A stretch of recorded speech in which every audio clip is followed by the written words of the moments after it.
In Buffalo, New York this week, this madman went on a little bit of a killing spree. I say a little bit of a killing spree, but I'm really underselling it. You see, not only did he go on a killing spree, but he exercised a level of precision with that weapon, including reloading skills, which, by personal experience, I can tell you are rather difficult to acquire. And while executing, pardon the pun, this killing spree, managed to live stream the damned thing on Twitch. Now, in the wake of the mass shooting, we know his name, we know his background, we know everything about the man, up to and including his racial leanings. Oddly, so did the boys at Quantico. That's right. The guys from the Bureau, the FBI, he's been on their radar for at least 4 years. And just last year, while still underage, by the way, threatened to shoot up his school before. He was well known for posting on stiff arm salute forums. The FBI was all over this guy, just like they were for the Parkland shooter. And yet they missed it. Wonder how that possibly could have happened. Oh well, the important part is that the news narrative is out there in the public and it's circulating among the Grazer horde. Now, we'll know everything about this guy, but oddly, nothing about this guy from a couple of weeks ago. In fact, a lot of you are probably looking at this going, what does this have to do with fuck all anything? Well, this guy also managed to live stream a mass shooting. It was a sniper style mass shooting and didn't claim nearly as many victims, but he did manage to rain terror with a high powered rifle and a scope and live stream the event. But you, in all likelihood, don't know his name and didn't hear about it. Right about the same time, in fact, within days of each other, this guy shot up the New York City subway, but we don't know his name and we don't know his background, and we don't know his involvement with the FBI, and there's no big moral outrage, sanctimonious bullshit narrative being circulated about this guy. Or, in fact, this guy. Were you guys around last Christmas when this guy? Oh, I'm sorry, not this guy, but the red SUV he was driving plowed through a fucking Christmas parade in Waukesha, Wisconsin. Don't know his name, do you? Bet you don't. And in fact, most of you, if you knew about the event at all, had probably forgotten about it. See, the relevant details there involved a red SUV and not, in fact, this guy. Now, I see a common thread with this guy, and this guy. And, well, like the old Sesame Street Electric Company thing, one of these things isn't like the other. I just can't put my finger on it.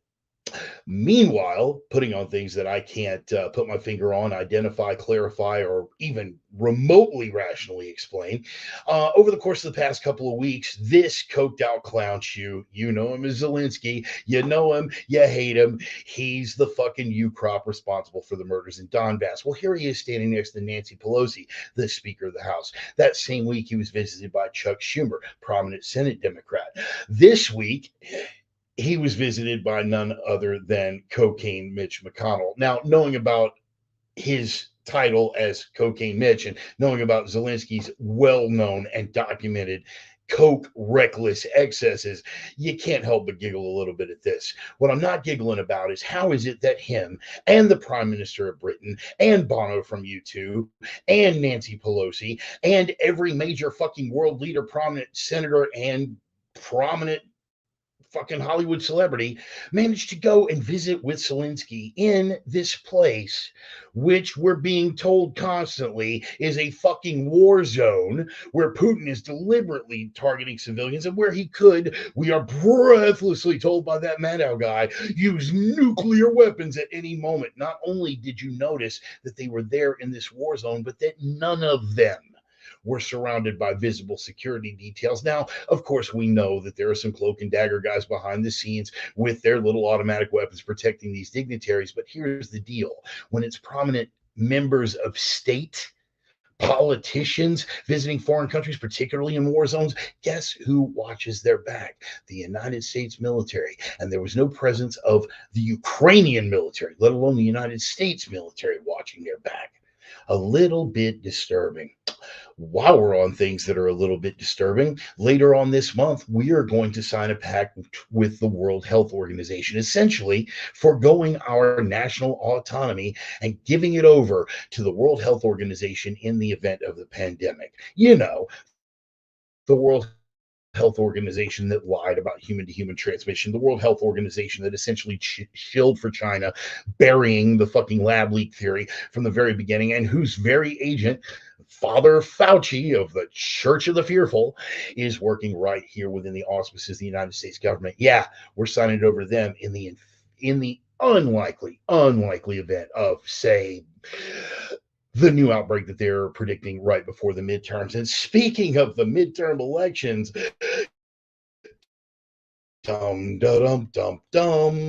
we have this little ditty which premiered this week on Rumble. Now, I'm going to be discussing it later. If you haven't seen it, it's a must see. I'll give you a detailed aspect, but the ministers are working overtime because we don't want anybody thinking about irregularities.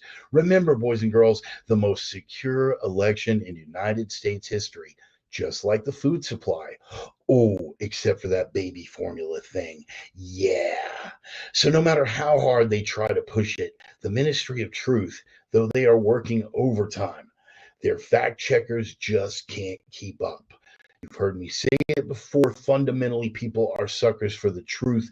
People are shaking off the fence, and the Ministry of control of the narrative.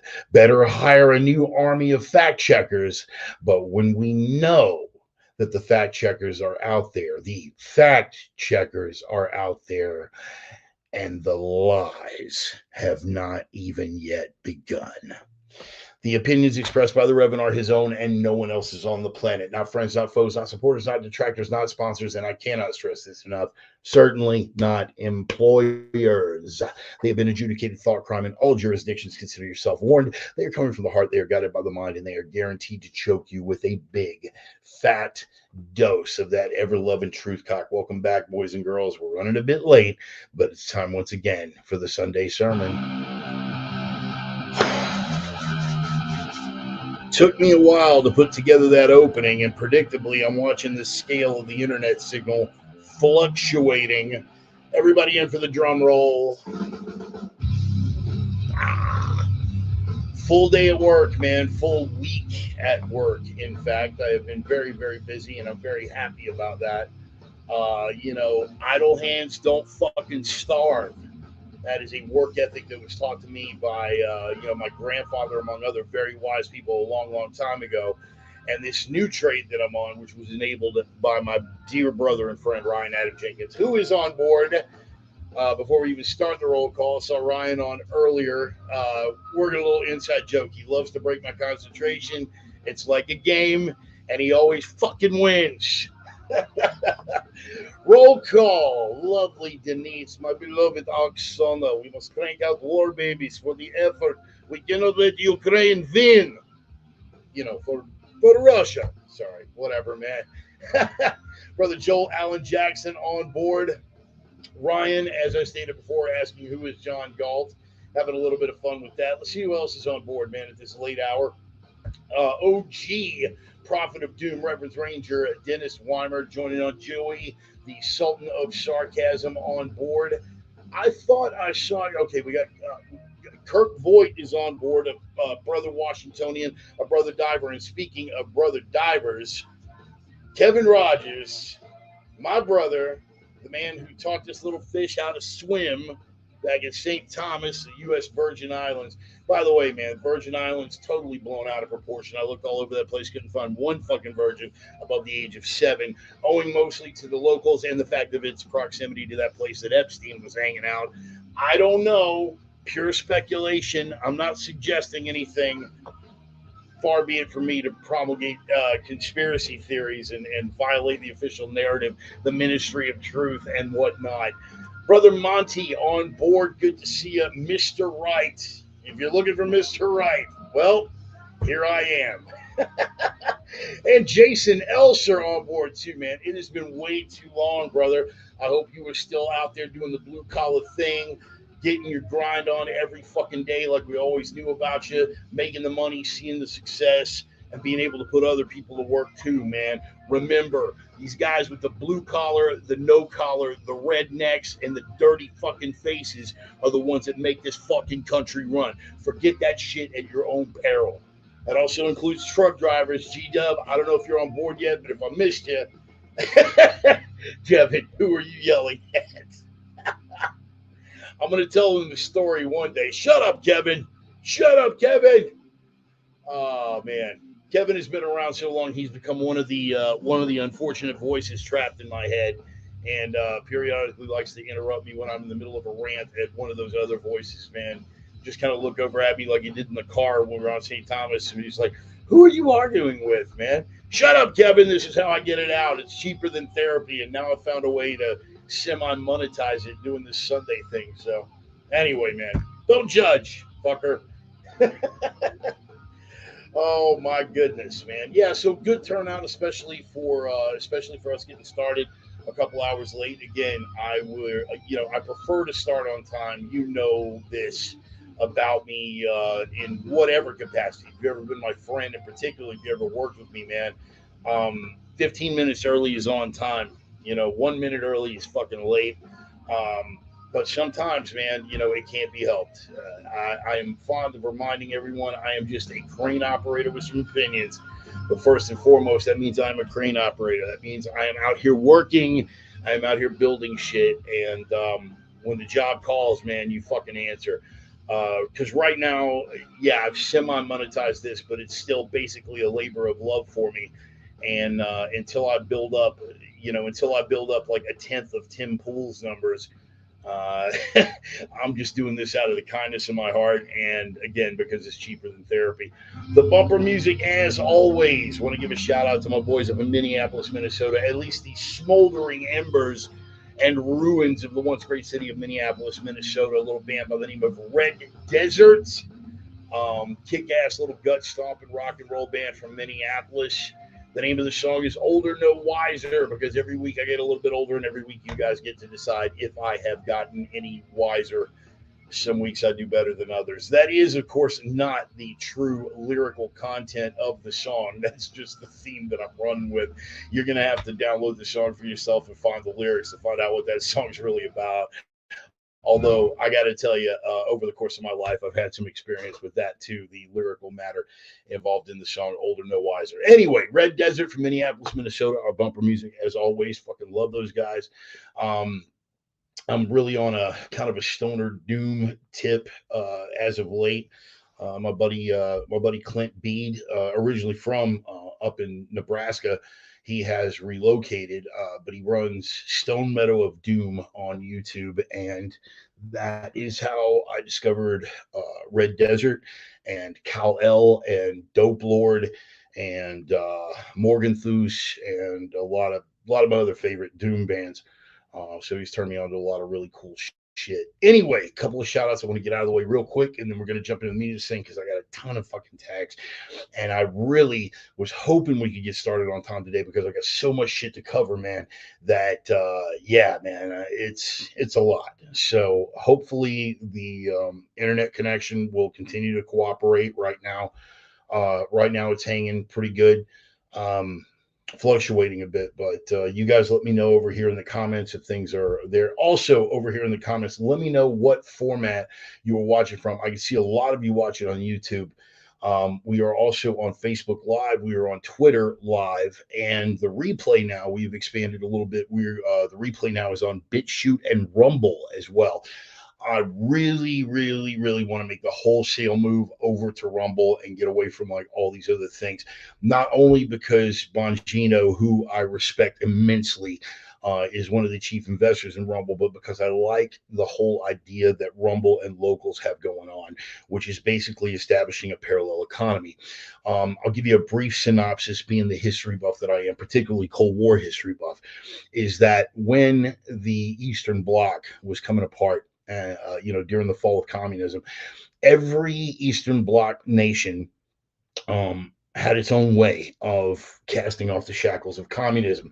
Czechoslovakia, it, you know, Czechoslovakia had their own thing. It's hard to argue with Romania. Romania, you got to give it to those guys. When they had had enough, They took their prime minister and his wife and drug them outside the palace and fucking machine gunned them to death. Oh wait, on television.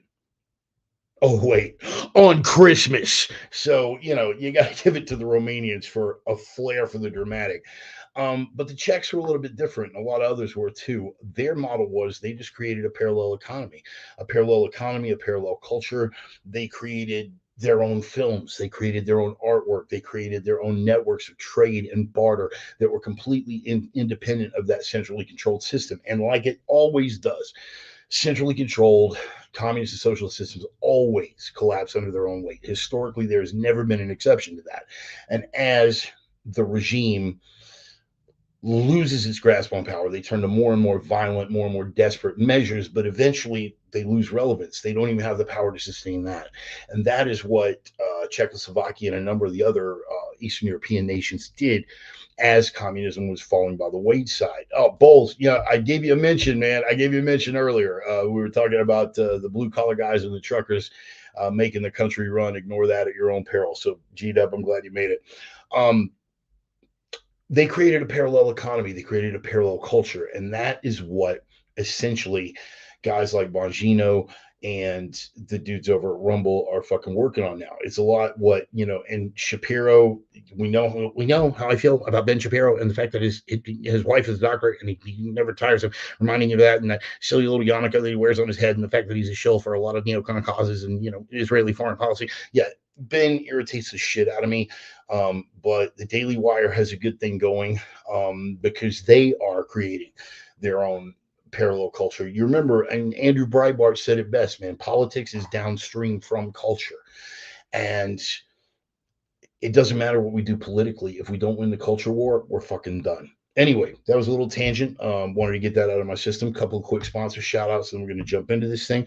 Of course, Brother Roman, and his lovely wife, Carrie, and Roxy and Allie and the bevy of beautiful women over at opiumtales.com. Roman, I don't see you over here in the roll call, but if you make it, let me know if you've made it back onto the Twitter platform yet. Whether or not he has, you can always check him out at opiumtales.com. Beautiful women, well done watercolor paintings. They're the erotic pinups and portraits people, and they are anchored in testosterone-driven commentary, which is something that me and Roman bonded over back in 1988 before a lot of you motherfuckers were even born.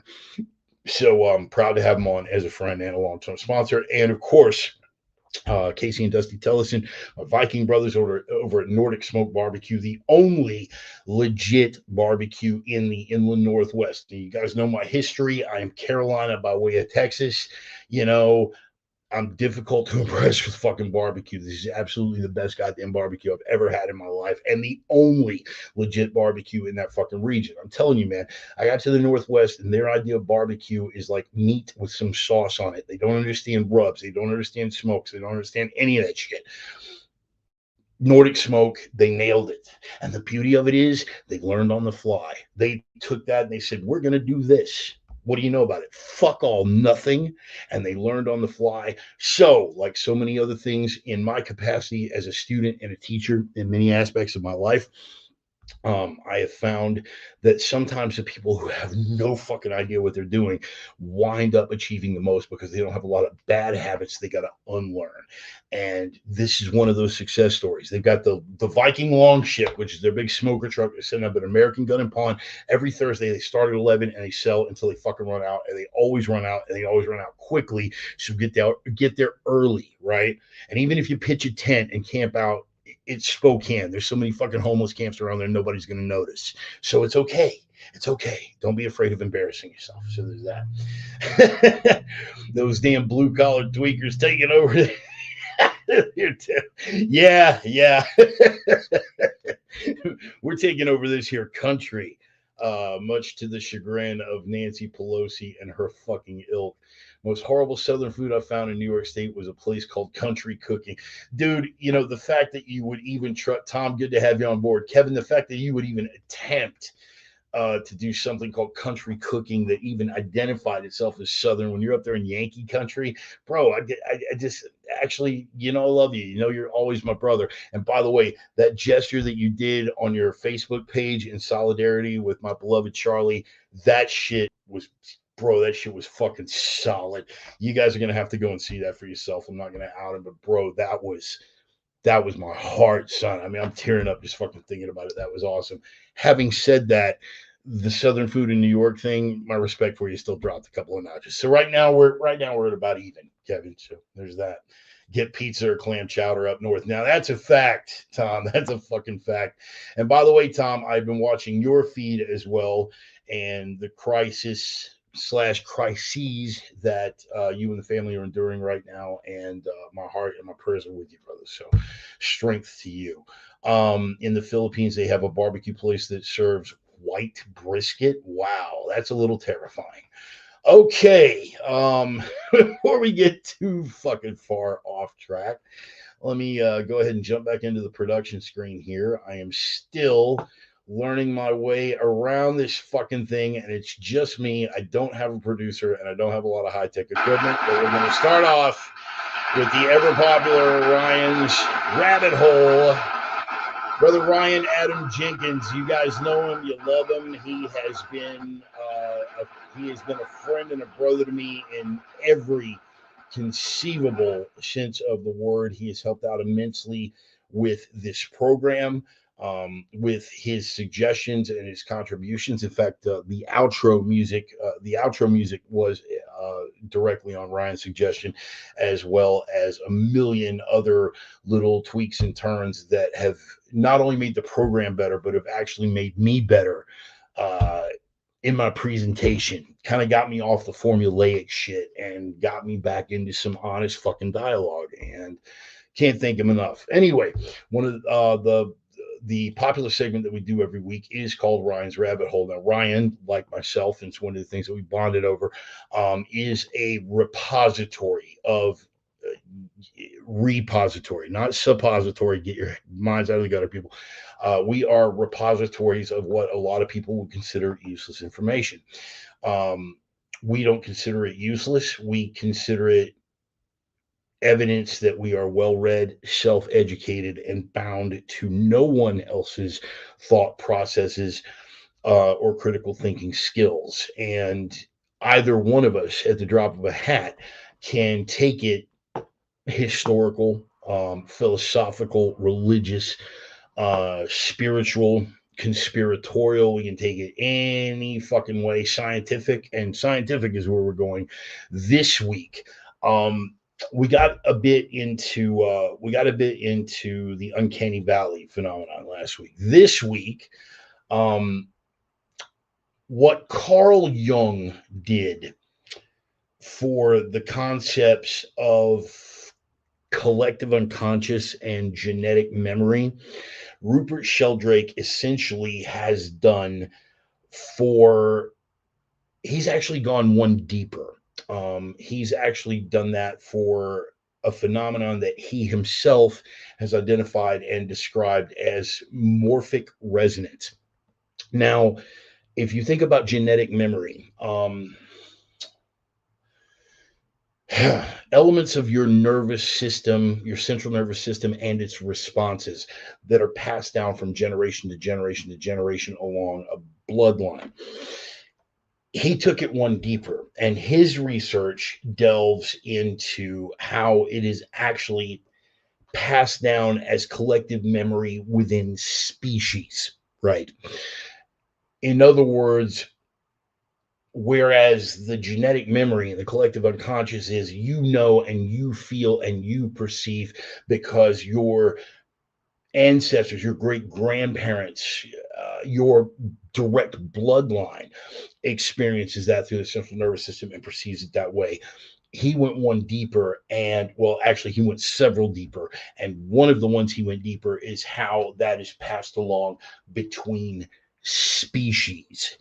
It's a heavy fucking concept. It's one of those, like, Ryan and I can have like heavy conversations about subjects like this.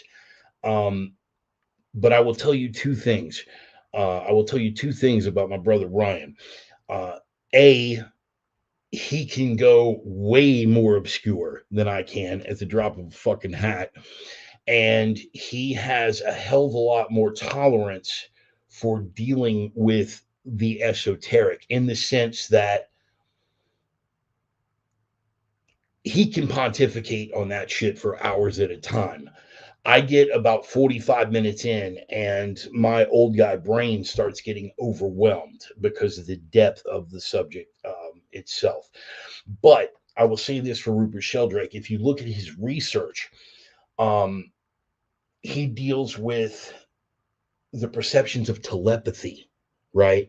And how a lot of that can be explained through this morphic resonance, that it's actually a product of genetic coding and central nervous system response rather than anything supernatural. He gets into things like phantom limb pain, right?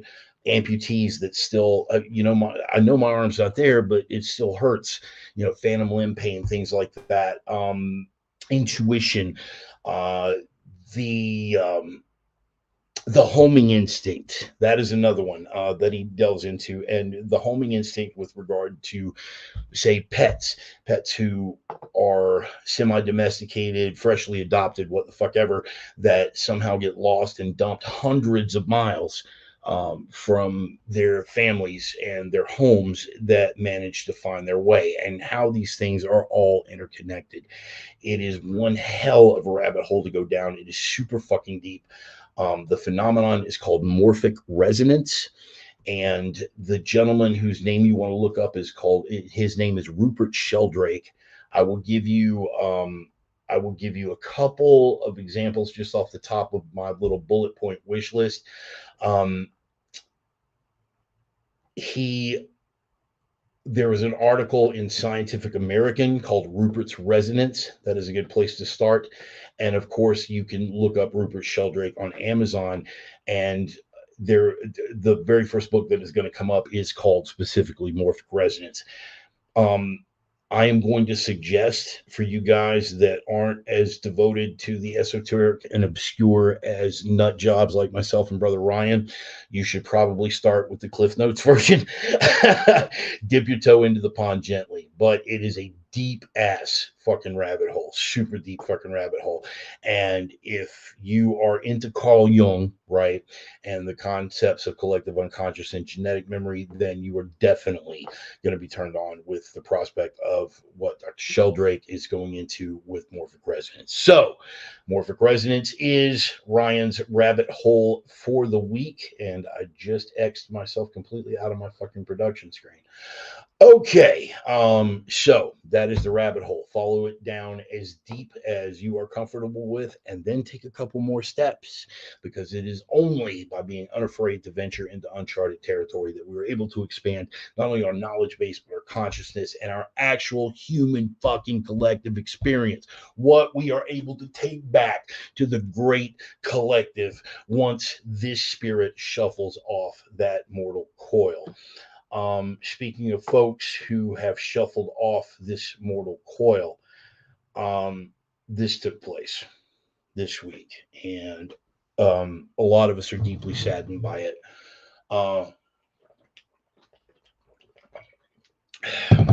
Randy Weaver was an icon. Randy Weaver was an American fucking hero by any measure. And he stood and lived his life as a living, breathing example of two things, of many things, but two things that come to mind in particular: what it is to stand on fucking principle, and what an out of control state is capable of once their self-serving rhetoric gets the best of them. A couple of pictures here. This is Randy. This is Randy up in Montana.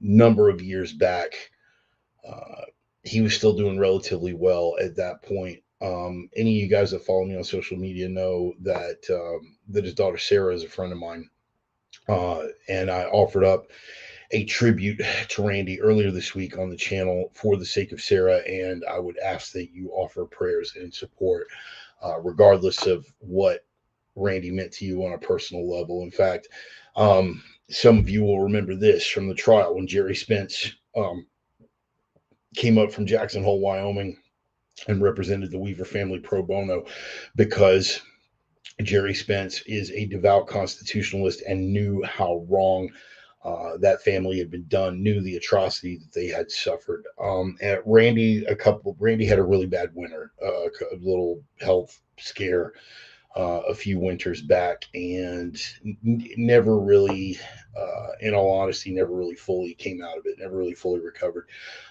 This is a I say recent, but within the past year or so, a picture of him and his daughter Sarah, and of course the other two daughters that survived the Ruby Ridge incident. You have Rachel and you have Elishaba. Uh, Everybody pretty much lives in Montana now. They're up by Kalispell, and I will say this for Sister Sarah. She is exemplary. She is one of the strongest women I've ever met in my life, and contrary to what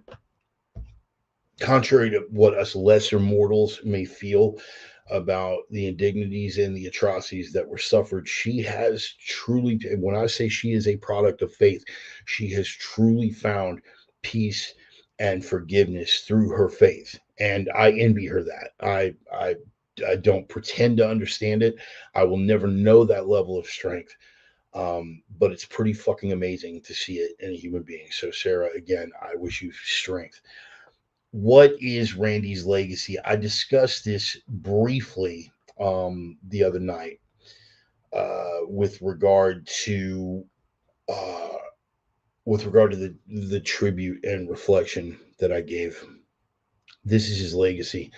We are moving forward into a period right now, and you can already see the writing on the wall. Those of you who lived through the '90s, the early '90s, the way that the federal rhetoric ramped up right after Ruby Ridge. And then, of course, in 1993, those of you who lived in the Lone Star State will remember what happened. What happened in Waco? What happened in Waco largely was the ATF and FBI's attempt to contravene their fuck ups in North Idaho. Randy stood on principle. He always stood on principle. He was an American veteran, served during the Vietnam era, was a Green Beret. Uh, he did what he thought was necessary to protect his family from the encroachment of a world that no longer made sense to him. A lot of us are in that very position right now, and understandably so. When you take a look at what is going on with the culture, again, politics being downstream from culture, when you take a look at what is going on with the culture and the way the politics are reflecting that, we are getting into a position where the world just doesn't make sense to a lot of us anymore. And it didn't make sense to Randy. And it didn't make sense to his wife, Vicky. So, on principle, they took their family to a remote mountaintop near Naples, Idaho, to be left alone. Uh, the federal government, I'm giving you the Reader's Digest version here. I'm going to encourage all of you to do, and of course, most of you here already know, but if you don't, um, do that dive. They entrapped them.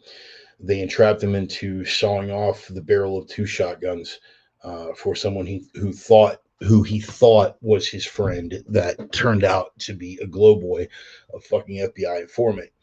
And they entrapped him, and they basically said, and again, standing on principle, they said, "Look, man, we'll totally fucking drop this, but we're going to ask you to to infiltrate the Aryan nations, and uh, we're going to ask you to infiltrate the Aryan nations and work as an informant for us." And Randy straight up told them to go fuck themselves. Why? Because he was a principled man. And what did he do? He went back up to his mountain. He went back up to his family. And what did they do? They wouldn't relent. Uh, they posed as stranded motorists, knowing the kind of person that Weaver was. He pulled over to help out the stranded motorists, which turned out to be federal agents. They arrested him. They turned him loose again. He refused to show up for any fucking trials. I'm on my mountain and I'm not coming off, because that's what you do when you are fucking strong and you are principled and you are looking out for the best interests of your family. I don't care what you think about his ideology. We're talking about the principle. And so inevitably they came for him. Um, Marshall Deegan and his little cohort, as is Randy's 13-year-old son, Sammy, Sarah's best friend, and brother.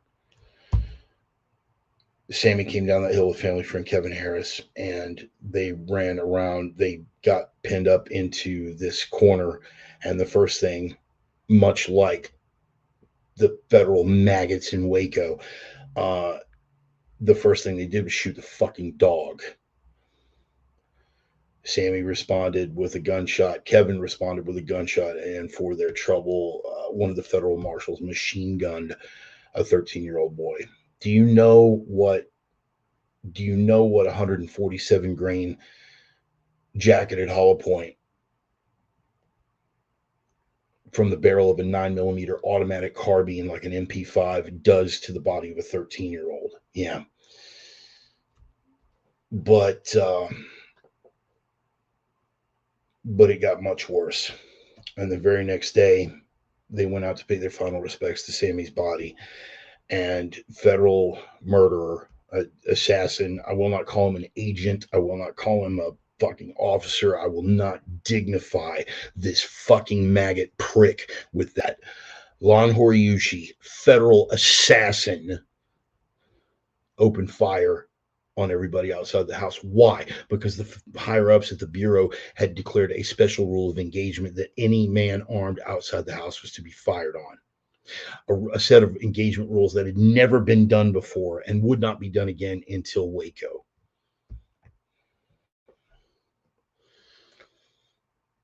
They ran back into the house, and as they were passing into the house, his wife, Vicky, was nursing little Elishaba, 6 months old at the time. Little 6-month-old Elishaba on her breast, and Lon Horiuchi put a .308 caliber slug through her head. After all of this that the government said they were doing to protect anyone, after all of this, Randy lost his wife, lost his son, lost his freedom for a while, but was eventually acquitted of all fucking charges. He continued to stand on principle until his very last breath. He was a firebrand for the patriot movement. But the symbolism of Randy's exemplary life is coming full circle. We are back at that point where the media machine and the government in charge are doing much like they did in the early 1990s, that there is a militia movement afoot, a dangerous militia movement of dangerous right-wing extremists, white supremacists. Yeah, that's what they're pushing. And that is what that rhetoric ends up with. The statistics don't bear it out, regardless of what the Washington Post is going to try to fucking fold into their little intellectual gymnastics fucking yoga mats. Doesn't add up. Fundamentally, people are suckers for the truth. And what the truth is telling most mainstream normies is that, wait a minute, they're calling my neighbor at the school board meeting a domestic terrorist, and they're not buying it. And those of us who are a little more savvy and who have been down that road in any aspect, we know. For folks like us, we don't have any illusions about that. I'm going to tell you something. One thing that Waco taught me, Waco was really the source of my awakening. It wasn't a red pill for me. It was a red fucking suppository followed by a hot water enema. It was a wake-up call, severe fucking wake-up call. And I was up there several times during the siege at Waco.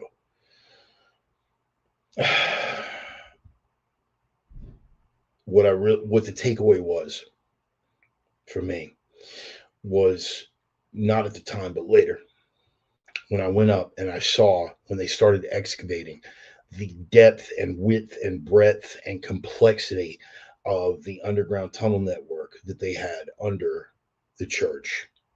I'm not going to call it a compound. They're militarizing it. It's a word game. It was a church. But that underground tunnel network and those safe rooms was extensive. They had 100 people in that fucking church, tens of thousands of rounds of ammunition. And what happened? They were incinerated, murdered. Randy Weaver did the best that he could for his family to keep them safe from an encroaching world that no longer made sense to him. And he and his wife took their family to a remote mountaintop. And what was the end result? They came for him. They killed his wife and his son. There's plenty more of this on the way. When you look at the rhetoric, and it's not anything new, it goes back to the Obama White House. You guys remember Janet Napolitano? That returning veterans were a domestic terror threat. You guys remember that? Everybody was a domestic terror threat. If they had any semblance of what it used to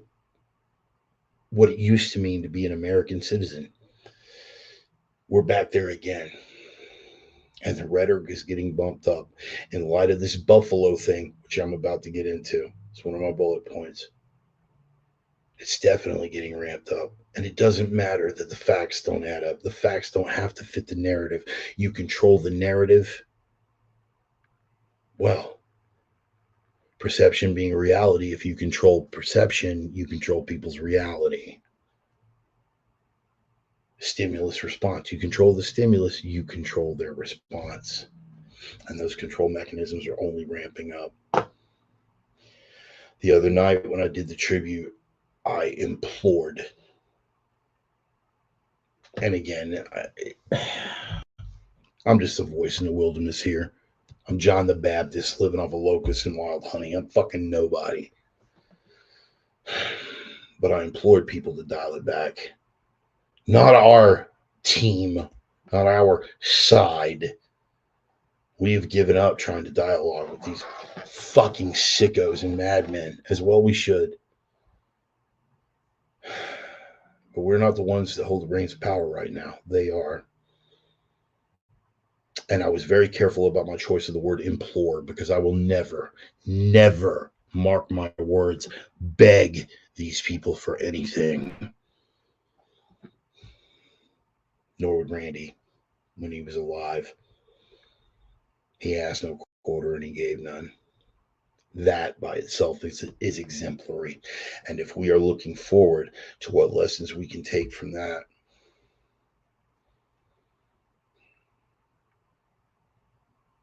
remember the line from the poem about his head being bloody but unbowed. Bloody but unbowed. I implore the people at the reins. I implore the people at the helm, the people behind the steering wheel, whatever fucking analogy you need. I implore you to step it back, because we have learned the lessons. The lesson that I took from Waco and the lesson that I took from Ruby Ridge is no matter how well prepared you are, if they want you dead, you're going out. So you may as well go out a fucking hero. If there's anything I take from Randy Weaver's life, it is that. Go out a hero.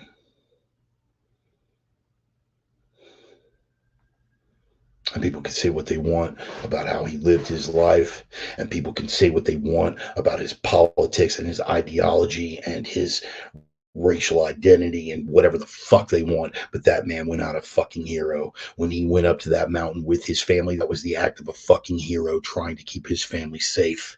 When he refused to come down from the mountain, that was the act of a fucking hero refusing to bow his knee to the fucking power of a faceless state. And when he walked on all charges, thanks to Jerry Spence, another hero, by the way. Look into that. Good to see you, Sonny. You showed up at the right time. You always do. In light of that, he continued to live with his head held high. He continued to advocate for the militia movement, for the patriot movement. And it's not something that anybody would understand, but he didn't need them to understand, because that's what it is to stand on principle and be a fucking hero. We should all be so lucky. We should all be so lucky.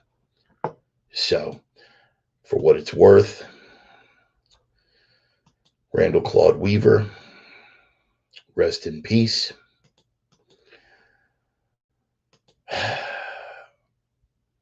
May your passage have been painless and peaceful as a trade off for all that you were made to suffer here in this life and for the example that you left to the rest of us.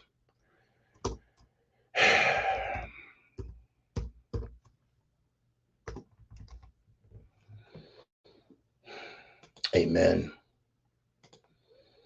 and amen. So that was a bullet point that I wanted to get out of the way with regard to the passing of Randy Weaver. You guys can check out my channel. I left a more in-depth analysis and a more somber devotion the other night when he actually passed. I was doing my best to collect my thoughts. Again, he had the health scare a couple of years ago, and then another one more recently. So you kind of knew, but still, it was a gut punch. Randy Weaver, lived a hero, died a hero. Rest in peace, brother. Talala. All right, so let's get on to what is left for those of us who are still living. We're winning, guys. That is the good news. Let's get off the darkness for a minute and get back to some fucking light, shall we? We are winning this week. We remember Netflix, don't we? Netflix, yes. Now, I'm not going to exonerate Netflix for what amounted to soft child porn. And I can't even remember the name of I can't remember the name of the program. And God, but it's one of the few times that I actually took a stand on something without having watched it, because I've been to the dark web and I've seen the real shit, and I don't have the stomach for a grazered out version of soft kitty porn like what Netflix was presenting. I'm not exonerating them for any of that. I'm not exonerating them for bowing to the woke mob for as long as they did, but you got to give people props. Here's where, and you've heard me say it before, we cannot afford, on our end of the spectrum, we cannot afford, ideologically and culturally, we cannot afford ideological puritanism right now. It is not a fucking luxury that we have. So when somebody makes a bad call for the longest and they figure it out, holy shit. Doesn't matter what their motivations are. Doesn't matter if it's entirely financial that made them turn the fucking corner. I don't care. A win is a fucking win. And Netflix this week is a win. They released, are you ready for this? They released a culture memo. Now, you guys remember the last time they aired one of Chappelle's specials. And Chappelle, I will say it, hands fucking down, while Bill Burr is my favorite touring comic, and while Joe Rogan is the gift that keeps on giving, Chappelle easily, far and away, greatest of all fucking time. No goddamn question. You can argue with me, but you're fucking wrong. Netflix aired a Chappelle special, and the employees fucking lost their goddamn minds. Why? Because of the 0.2% of the population that identifies as trans. Now, you guys know that I'm anything but transphobic. If you know me really, really well, you know my predilections. Yeah. Got a thing for the pre-ops. Brazilians and Thais in particular, so don't go condemning me out of hand. Got it? Good. Just wanted to be clear on that up front. But now that we got that out of the way, it is now fashionable to be trans in the same way that it was fashionable to be bi in the 1990s. I had a fucking 2-minute bit on the fashionably bisexual from back in those fucking days when I was doing comedy, when I was doing spoken word. It is a trend, nothing more. And it is a sickness, nothing fucking more. Now, I'm not saying that these people don't deserve to live their lives however they want. And there are some people who are genuinely experiencing dysphoria, dysmorphia, body image issues, other borderline mental illnesses. I have them very close to me, in my very extended family, in fact. And I love my trans stepson. I do. And his trans boyfriend. Love them both, exemplary. They waited until adulthood to transition completely, and they were on board for this shit years ago. Yeah, Neil, I just mentioned that. That is one of my predilections. Thank you, and Blair, if you're watching, love you, Mama. You know this. Um, God damn it, you're gonna get me sidetracked there, people.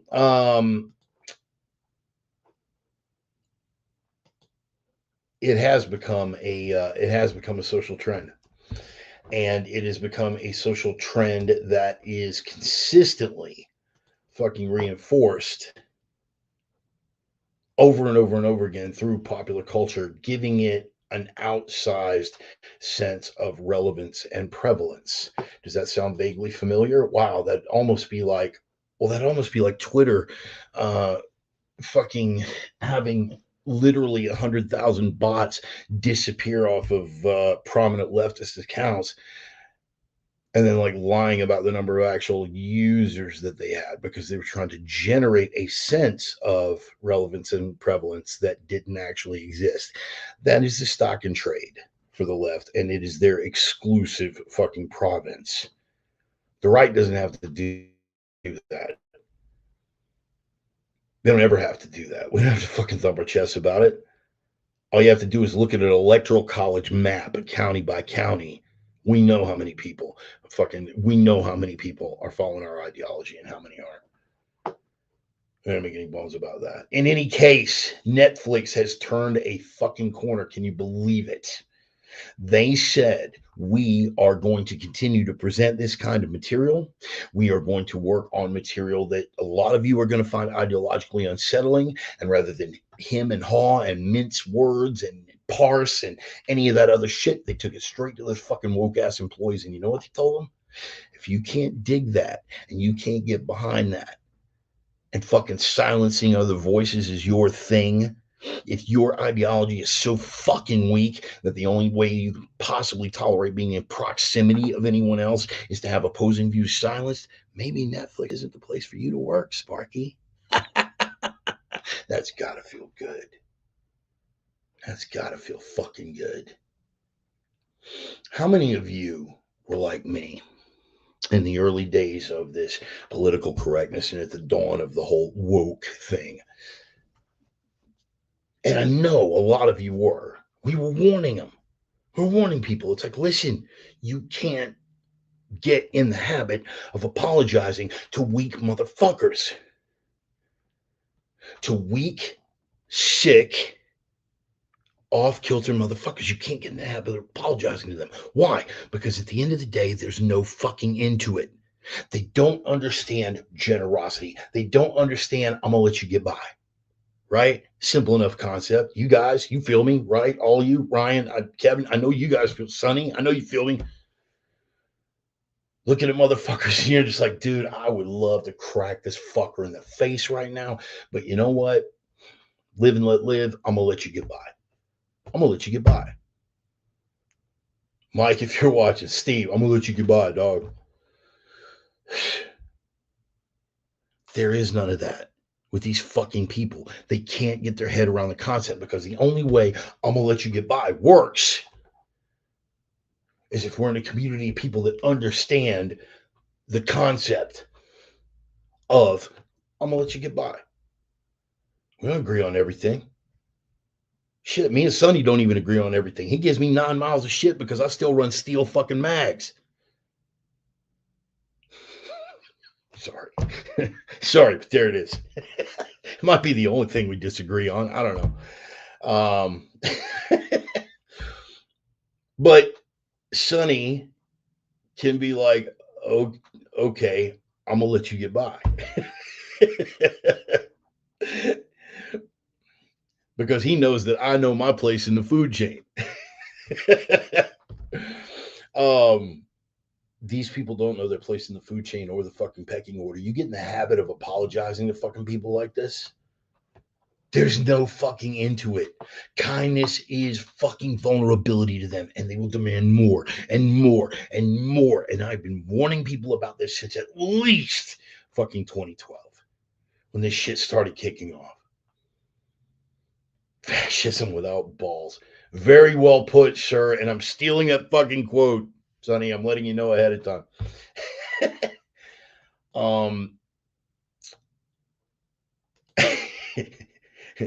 Yes.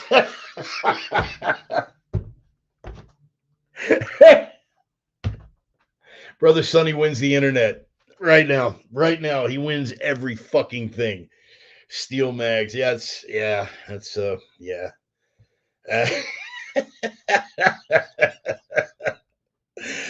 Oh shit. Sidetracked again. Where'd we go? Where did we go, man? Where did we go? We took a little trip, down Tangent Street. Okay, we're gonna call it back. All right. You cannot get in the habit of apologizing to these maggots. They will demand more and more and more. There is literally no fucking into it. And I warn people, he can't. And listen, what was the retort? What was always the fucking retort? Oh, Bart, my God. Can't you just be nice?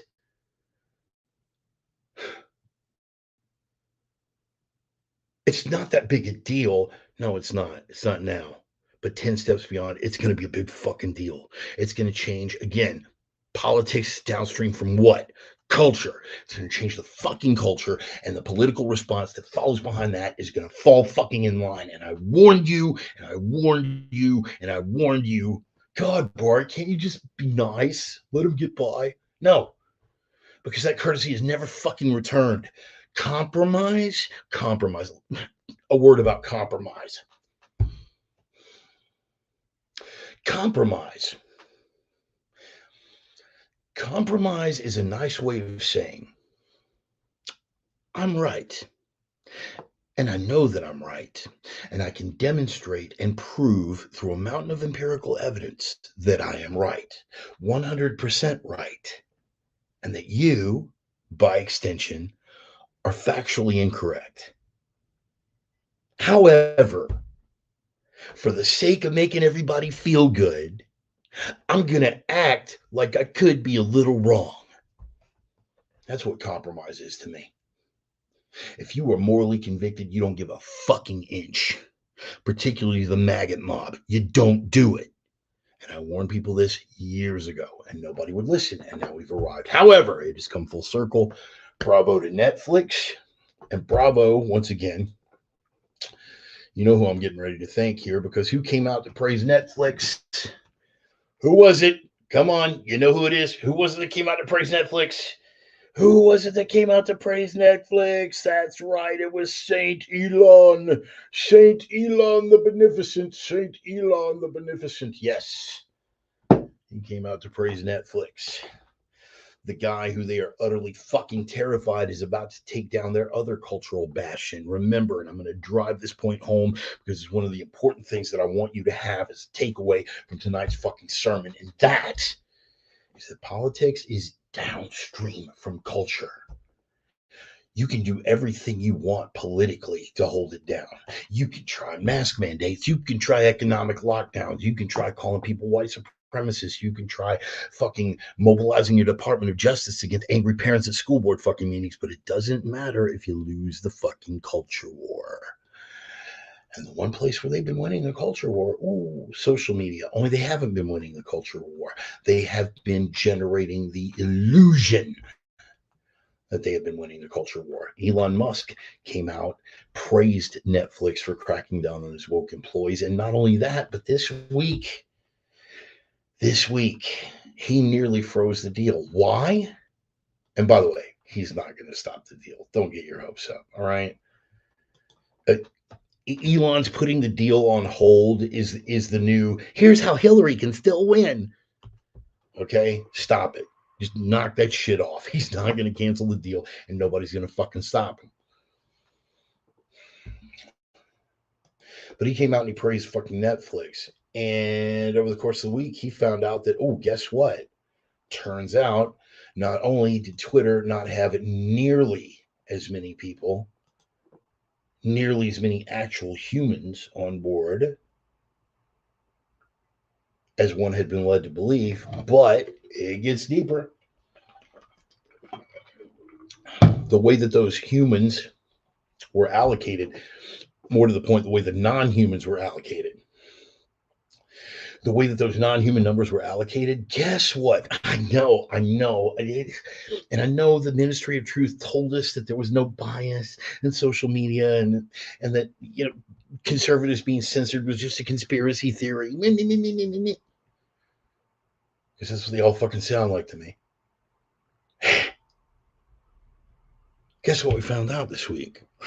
Oh, turns out that there were literally hundreds of thousands of bots and fake accounts, most of whom, wait for it, were blue check certified. And most of whom, being blue check certified, wait for it, followed fucking progressive politics. That's right.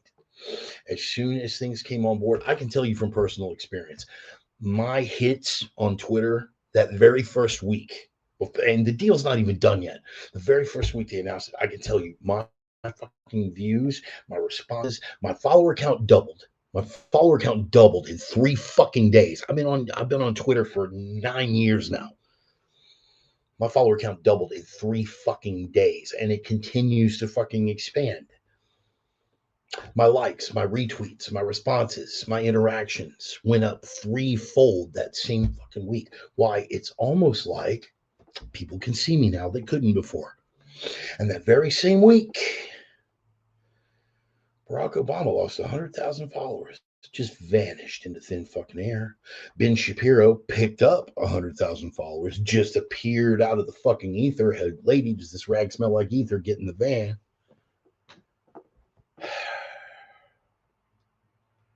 Why, it's almost as if we've been led to believe the two magic words, prevalence and relevance. Prevalence and relevance. Prevalence and relevance. Prevalence and relevance. Try saying it 3 times fast. It's almost as if we had been led to believe, intentionally led to believe, that they were going back on Twitter. Dude, I will see you there, brother. At Rev Bart. At Reverend Bart on Twitter. I will see you there, Sonny. Fuller's back on. Yeah, brother Jim Fuller is back on Twitter. Speaking of, I'm sorry, I got to include everybody else in the conversation here, because not everybody is part of the AK family. But brother Jim Fuller, who I was fortunate enough to be introduced to at brother Sonny's wedding, who's a fucking legend in the Kalashnikov field. This guy, I swear, man, he is such a badass when it comes to building fucking AKs that on the anniversary of Mikhail Kalashnikov's passing, they took this American AK building gunsmith to Russia to participate in a television special that Russian television was doing on the anniversary of Mikhail Kalashnikov. That's who the fuck Jim Fuller is. And he is also, as you might guess, being friends with Sonny and myself, quite opinionated and quite, shall we say, right leaning. Uh, he's back on Twitter. He had abandoned the platform. He's back. It's gonna happen. We're winning. That's the whole reason why I'm doing these 2 bullet points, right? Because one of the things that I said is like massive shifts. Yeah, extremist. Yeah, we could say that. We could say extremist. Massive shifts in the cultural narrative that are going on right now. And it's not like it's new. This is why. And I've said this, and Sonny can tell you in particular, because when I was first coming back to the Northwest, I came through Frisco, Texas. He was working at the farmer's market out there, and we stopped and we had a cup of coffee.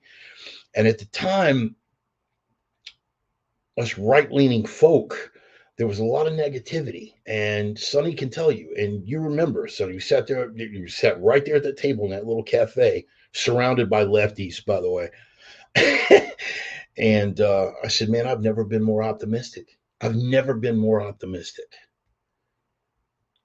And I gave him the case for that. Why? Why am I more? Because we've hit a tipping point. We've hit a tipping point. Fundamentally, people are suckers for the truth, and we are building up to a point where they are going to be shaken off the fence, and they are. They are. But this shift in the cultural narrative, again, this is not anything new that's happening. It's constantly been there. They have generated an illusion of prevalence and relevance that never actually existed. Again, through the media, through social media. What? You control the stimulus, you control the response, you control the perception, you control people's fucking reality. And that is what they have exercised.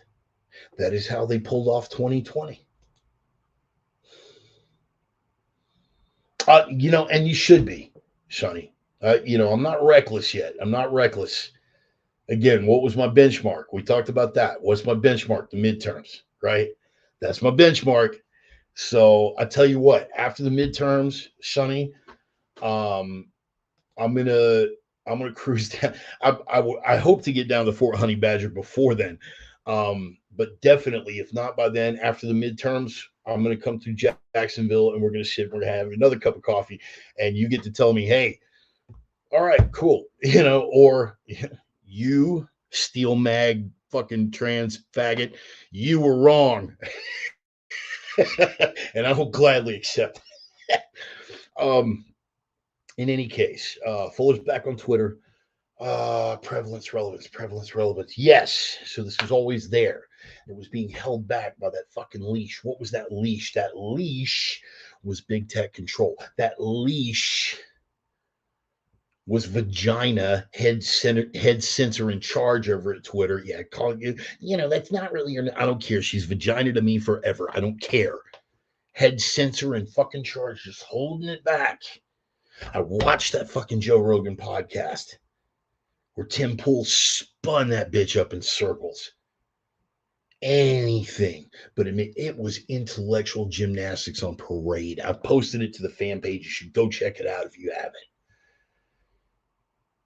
Jack Dorsey sat there looking like a deer in the fucking headlights with a dick in its ass. Like somebody just maybe had something on old Jack Dorsey. Maybe it was vagina. Because she did all the fucking talking. Tim Pool spun that bitch up in circles and made her play out every fucking intellectual gymnastics level, 76 Nadia on the fucking uneven parallel bars. That's what the fuck we're looking at. We don't have a left-wing bias. Well, I would need context for that. Your context is colored by your left-wing bias. Well, I would need an example. Well, here's an example. Well, I would need a context for that example. And around and around and around and around we go. Watch the fucking podcast. They have held it back for so fucking long. And now Saint Elon the Beneficent is coming to the fucking helm and he's going to turn those fucking reins loose. Well, my follower count's going down because I'm on the left. No, your follower count's going down because you never had it. My ideas aren't getting retweeted as often because I'm on the left. No, your ideas are getting retweeted as often because it was bots that was retweeting them. It was artificial. It never existed. Today, across my Twitter feed, for the love of fuck, Kathy Griffin popped up on my fucking Twitter feed today. Can you believe that shit? The very simple tweet, we are the majority. And I took a look, and Kathy's count is way fucking down. I gave her a polite little response. I think Joey might have seen it. In any case, yes, it is yes. But Kevin, always draw the distinction between liberals and leftists. I am delightfully married to someone who I believe would identify as a liberal, or I wouldn't go so far as to say liberal, but she is one of those people that wants to make the world a better place, and it's coming from a heartfelt position, and I love her for that. We have fierce ideological discussions. We don't fight. We have fierce ideological discussions. as we did after the 2020 election. And I will be getting to 2,000 mules in a minute because I know that at least G Dub and everybody else is wanting me to hit that. But yes, we are winning. We are winning. Politics is downstream from culture, and we are winning on the cultural level, and that's where it fucking counts. So right now, what we have to do is we have to keep up the momentum. Well, Bart, that's like kicking them when they're down. You're fucking right, it is. You're fucking right, it is. Because this is not a sport fight. This is a fucking street fight. And for Sonny and any of my other combatives guys that are on here, what do we know about a fucking street fight? There's no tapping out, and no referee is going to come fucking save you. These people, and I say this without a shred of hyperbole or exaggeration. Why? Because it's in their own fucking words. They have said so. They want you dead. If they can't have you dead, isolated, incarcerated, castrated, or any other way to fucking marginalize you into obsolescence. They resent you. They hate you. They can't stand us because they are essentially and fundamentally weak. And our strength throws their weakness into starker fucking contrast, and they can't live with that. Their ideology is so fucking bankrupt that without the power of a state with exclusivity on the means of coercive force, exclusivity and coercive, that's my college word. I've got like 3 of those. An all-powerful state with exclusivity on the means of coercive force is the only way their ideology wins. What do they have right now? That they own the executive, because even though our cadaver in chief isn't actually running shit, his handlers are. Oh, come on. That's a conspiracy theory? Go fuck yourself. If Joe Biden was your grandfather, you'd take away his car keys, and you think that the Joint Chiefs of Staff are going to give him the fucking nuclear codes? Get over yourself, Sparky. They own the executive, and they are making the executive decisions. They outright own the House, and they have a 50-50 split in the Senate, with the VP being President Pro Tem, or sorry, with the VP being the tie-breaking vote in the Senate. So they essentially control both houses of Congress, were it not for Joe Manchin and Kristen Sinema. And I still can't figure that out. Manchin, maybe. Sinema, I got nothing. That bitch is not principled. She is not a principled woman. But she is taking some principled fucking stance. And again, we can't afford ideological puritanism. Take our fucking wins when we can get them. I digress.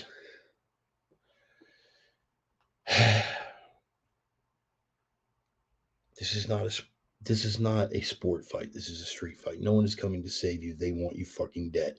They control the Oval Office. They control both houses of Congress. Here's what they don't control. They don't control the judiciary. Why do you think there is so much fucking pressure now? Because that will be their undoing. They control academia. They control all of the popular intellectuals and thinkers and people who seek to make other people think deeper thoughts, but they don't control Jordan Peterson. Oh, why do you think they're spinning up so badly over JBP, boys and girls? Because they don't control him.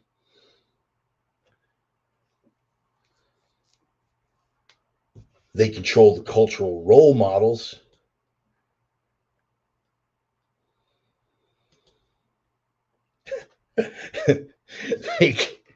Yes. They control the cultural role models. But they do not control what people gravitate to, what resonates with people.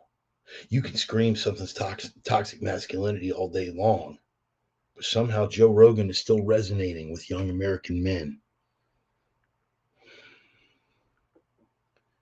You can call him a homophobe, a transphobe, a fucking gym bro, what the fuck ever.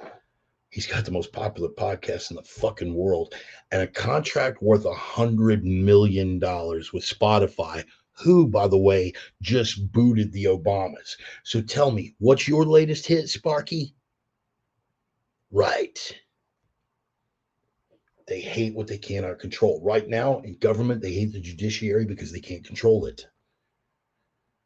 In popular culture, they hate, in intellectual culture, they hate Jordan Peterson because he's not one of them. Popular culture, they hate Joe Rogan because he won't toe the line of the fucking narrative. And social media and mainstream media, they control everything. And I'm not exempting Fox. Fox has controlled opposition. Why? Because not even Tucker Carlson has let his balls drop enough to mention 2,000 Mules, has he? They control all of fucking mainstream media. What do they not control? OAN. Why do you think they're after them? They control all of social media. What do they no longer control as of a couple of weeks ago? Thank you, St. Elon the Beneficent. They don't control Twitter. Why do you think? They never gave a shit about Section 230 or regulating or pushing these companies to regulate a goddamn thing until they lost control of the fucking narrative. Well, if they're losing control, who's winning? Told ya. No black pills here, motherfuckers. We are going to win this goddamn thing. In the meantime, we got some real situations to deal with. I promise you, we're going to cover how the full spectrum of the food shortage thing is coming into view. Now, we talked a little bit about, again, and the segue here is control and control mechanisms. How do you control a populace? When you no longer have the ability to control their perceptions, when, god damn it, those dirty redneck blue collar peasants are fucking thinking for themselves. Holy shit. And you no longer control the perception. You no longer control the fucking narrative. Well, then we have to transition from a war of information control to a war of people control. What is the most efficient way to control a population? Running around putting guns to their head? No. Why? Because that requires a lot of fucking manpower and a lot of fucking effort. And particularly in the United States of America, we're armed and we'll fucking shoot you. So how do you bring a populace to their knees? What do we need to survive, boys and girls? What do we need? We need air. We need water, even if it's caffeinated.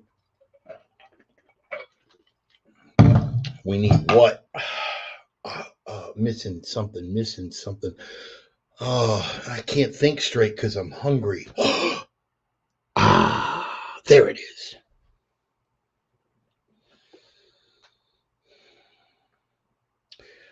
We went in a couple of weeks ago and talked about the chain of mysterious accidents. Now, and again, what did I say then? That's why I'm glad these videos are here, because they stand as a testament to where I have been, to where I remain, to the things from which I have never wavered. And when we went over the food processing plant disasters and that weird thing that was going on, what did I say? That I was initially very, very reluctant to get into that because that just sounded like some straight up David Icke nut job shit. Then I took a look at the stats and I was still a little hesitant.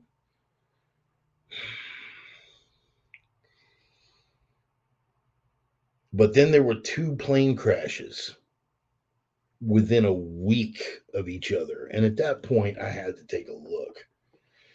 And the more that I delved into it, the more, they're always saying that, they're always saying, man, that's just a conspiracy theory. What do you got? A coincidence theory, Sparky? Because a coincidence theory would hold that there's nothing to see here, even with 2 plane crashes at 2 separate food processing facilities with small aircraft within a week of each other. Nothing to see here. Totally normal. That would explain the baby formula shortage too, wouldn't it? Yeah. Mm-hmm. Baby formula shortage. So I went to Google, the evil fucks that they are, And I entered this into the search engine. It was very, very simple. I just entered baby formula shortage, and I entered baby formula in three different windows. I entered baby formula shortage, baby formula border, and baby formula Ukraine. And you want to know what I found out? Oh, you're going to love this. Baby formula shortage. Well, first, uh, here's my top results. Parents scramble to find baby formula amid shortage. Abbott nutrition maker of Similac still months away from production. Baby formula shortage stuns states, including Tennessee, Kansas, and Delaware. Infant formula shortage is very personal for us, Buttigieg says. Yeah, Mayor Buttplug, fucking, yeah. He commented, he says through Politico that infant formula shortage is very personal for us. But then on another one of the Sunday morning talk shows was quick to point out that, the government doesn't manufacture formula. Yeah, you know what? When that orange motherfucker Darth Cheeto was president, they didn't manufacture vaccines either, but they sure got some shit fast tracked, didn't they? Why, it's almost as if, yes, there is a shortage. And guess what? Some of those plants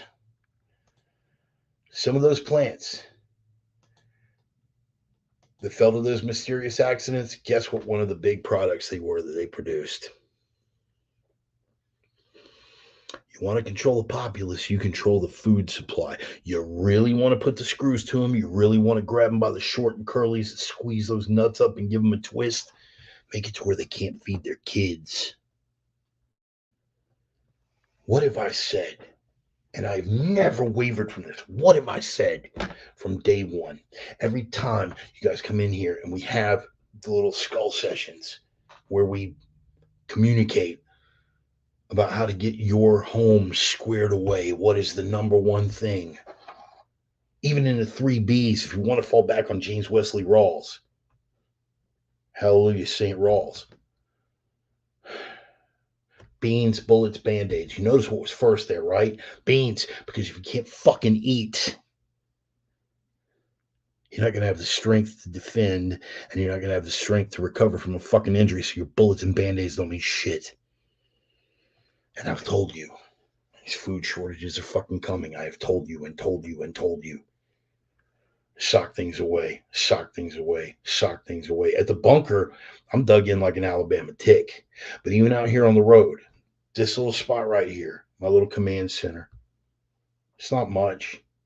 Little town in Oregon, place is the size of a small studio apartment. It's very comfortable. I enjoy being here. But the whole area on the far side of this room that's supposed to be a closet is stacked top to bottom. Protein powders, canned soups, 50-pound bags of rice. Why? Because if it kicks off, I might be stuck here. What you're buying is not even necessarily calories. You are buying peace of fucking mind. Do you understand me? And you didn't believe it, but now it's arrived, and it's not only arrived, but the intent of how it is coming together is starting to materialize. I told you we're going to take a look at the big picture, and we are. What was the first one that I entered? Baby formula shortage, and it did confirm the baby formula shortage. And then I entered baby formula border.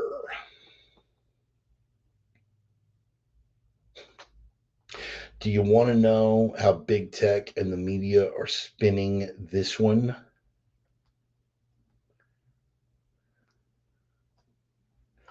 First of all, the fact checkers, Snopes chimed in because the story broke while we were in the middle of a baby formula shortage. Guess what was getting shipped to border camps to illegal immigrant families? That's right. People that broke the law to be here, people that have no fucking business being here, people that don't fucking belong here.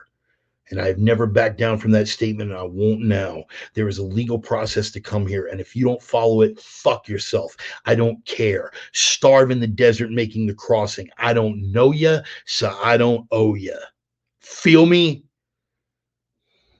Racist, racist, racist. Okay.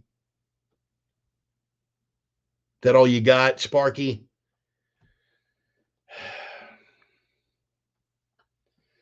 But yeah, while American citizens, like so many other things, you cross the border illegally, you get a free plane ticket to wherever the fuck you want to go. They'll even give you a cell phone in some fucking spots. They'll put you up in fucking hotels. And now they'll feed your fucking babies while American citizens are fucking starving. You don't think this is by design yet?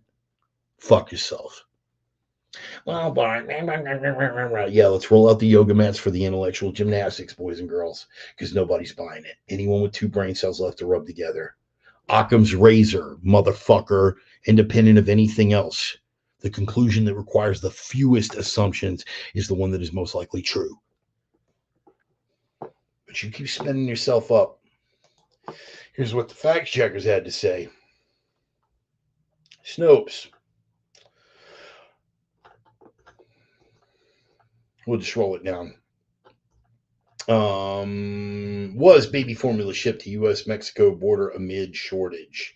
Border officials are required by law to provide food for any minors in their custody. Well, fuck it, man. I'm going to dip down south of the border and come back fucking across. Let me see if I can lose my driver's license on the way across to see if I get the same fucking benefit. Baby formula, key facts. Baby formula can be found at migration processing facilities along the U.S.-Mexico border. So they're feeding the illegals. We can't feed ourselves. Meanwhile, they keep having disasters at the plants that produce that fucking food. You start to see a pattern develop here. Almost like there might be some intent behind it. Almost like it's a powerful fucking control mechanism. And now that they don't have control of the narrative, and now that their voting shit clearly isn't going to work with them because they're going to get destroyed in the fucking midterms, that maybe we're resulting to bigger and broader and deeper and more desperate measures. Did that occur to you? No way, man. Conspiracy theory. Again, what do you got? A coincidence theory? Too much to be a fucking coincidence. Because while we don't have the money in the pathway to fast track baby formula production here in the United States, like we did with a fucking vaccine. Yeah, we can fast track a vaccine for population control or fucking social control, but we can't fast track baby formula production to feed the fucking children. Are you starting to get it? I have an article, the third one I entered, baby formula Ukraine. Back in March, we were shipping tons of fucking baby formula to Ukraine. And this week, we tried to send Ukraine, and thank God for Rand Paul. Whatever residual parts of his dad's fucking DNA still reside in his spine and his fucking balls, that spine stiffened and those balls dropped this week, and he blocked that shit to Ukraine. Good on him. Because while we're talking about people I could give less than 3 fucks about, you crop motherfuckers, I don't care. When my people are fucking suffering, I wouldn't have given a fuck about. I wouldn't have given 2 flying fucks at 6 rolling donuts for Zelensky and his whole fucking Azov battalion. Even if they hadn't been slaughtering fucking ethnic Russians in Donbass since fucking 2014, I wouldn't have cared. Thankfully, I've got 8 years of fucking hostility and a very good built up and empirically documented reason to not give a fuck if Putin goes in and turns the whole fucking place into glass and kills every last man, woman, and child. Fuck them. I don't care. Yeah, it makes you a bad person. I'll be that bad person. We have Americans fucking starving. We have a cadaver in chief, a figurehead who is making no calls. And in the meantime, his handlers, by design, are incinerating everything. They're fiddling while Rome fucking burns. And you expect me to be okay sending $40 billion to Ukraine? Hey, let me ask you something, Sparky, since we're on that. $40 billion. Funny, that number, that figure sounds vaguely familiar. Why? It's almost exactly what Elon Musk spent to buy Twitter. Right. And what did that Mad Owl guy and that Stelter bitch have to say about that? And the Twitterverse and every Pollyanna grazer fuck. What do they have to say about that? 40 billion to buy social media. He could have solved world hunger for 40 billion. Go look. Look it up. 40 billion solves world hunger. Tweet after tweet. Facebook feed after Facebook feed. Robert Reich, little 4'11" chick beating piece of shit, washed up former economist. 40 billion could have gone a long way towards solving world hunger. Really? Okay. Well, if all it would take was 40 billion, why have we sent 54 billion to the fucking Ukraine? We could have solved world hunger with that. And instead, we chose to fund a proxy war 5,000 miles away with the world's only other nuclear superpower. Wasn't too well thought out, was it? Why? Because 40 billion can't fucking solve world hunger. If 40 billion could solve world hunger, then how do you account for the trillions of dollars in the federal budget every year? And it just never occurred to anyone to go, wow, 40 billion. Let's set that aside and just solve this world hunger thing once and for all so we can move on to the next topic. It's a talking point, you fucking grazer. But you don't get it. It's that Orwellian doublethink, and it doesn't matter. But now that food shortage is really coming into view, and here's what really fucking drove it home. Again, if we're going to make the case that the food supply is being used as a means to control the population, here's a little story that popped up in my feed when I was looking for this. People in Houston, go ahead and put in the comments, all of my Houston people, I only want one word. I only want one word. The first word that pops into your head when I say the name. Are you ready for this? Ready? Just have your fingers over the keyboard. Get ready to comment. All my Houston people in particular, and people that follow national politics to a lesser degree, but my Houston people in particular. What is the first word that pops into your head when I say the name? Wait for it. Here it comes. Sheila Jackson Lee. This should be pretty entertaining. Me and several friends hounded one of her aides completely out of a George R. Brown Convention Center gun show one time when she was there grandstanding and trying to fuck. Okay, moron. We'll go with moron. That's good. I would have said shill, communist, you know, some words that are unutterable in polite company because she exemplifies it. And I won't apologize for that either. I won't. She's a fucking lower primate. I said what I fucking said. Fuck her. In any case, Congresswoman Sheila Jackson Lee hosts baby formula giveaway in 3rd Ward for mothers and children in need. Now, Sheila Jackson Lee is a liar and a shill and a worthless piece of shit. Like Triple Crown Weave, right? Vulnerables, right? Yep. Idiot. That would also work. She's a liar and a shill and a fucking moron. But she's also a Democrat. Wait, I repeat myself. In any case, we have a national shortage of baby formula. Now, again, this particular item just popped up in my feed when I was prepping for the program. I can't go any deeper than this, but I'm going to urge you to do some research. We have a national shortage of fucking baby formula right now. National shortage. We have enough to send to the border to feed the children of illegal immigrants. And it's funny, the same Democrats that are like, well, if you're so short, why don't you just learn to breastfeed? Okay, cool. Why aren't we telling that to the ones crossing the border? Oh, no, they're no. See, they need formula because, well, no, it's just different. And you're a racist, right? Yes, we've heard of Maxine Waters. Maxine Waters is Sheila Jackson Lee West Coast edition, Neil. Um, or the other way around. You feel me? Um, Here's the relevant question. And nobody asked it. People were too busy patting this fucking ape on her back between her hairy fucking shoulders that nobody asked the question. Where the fuck did she get baby formula?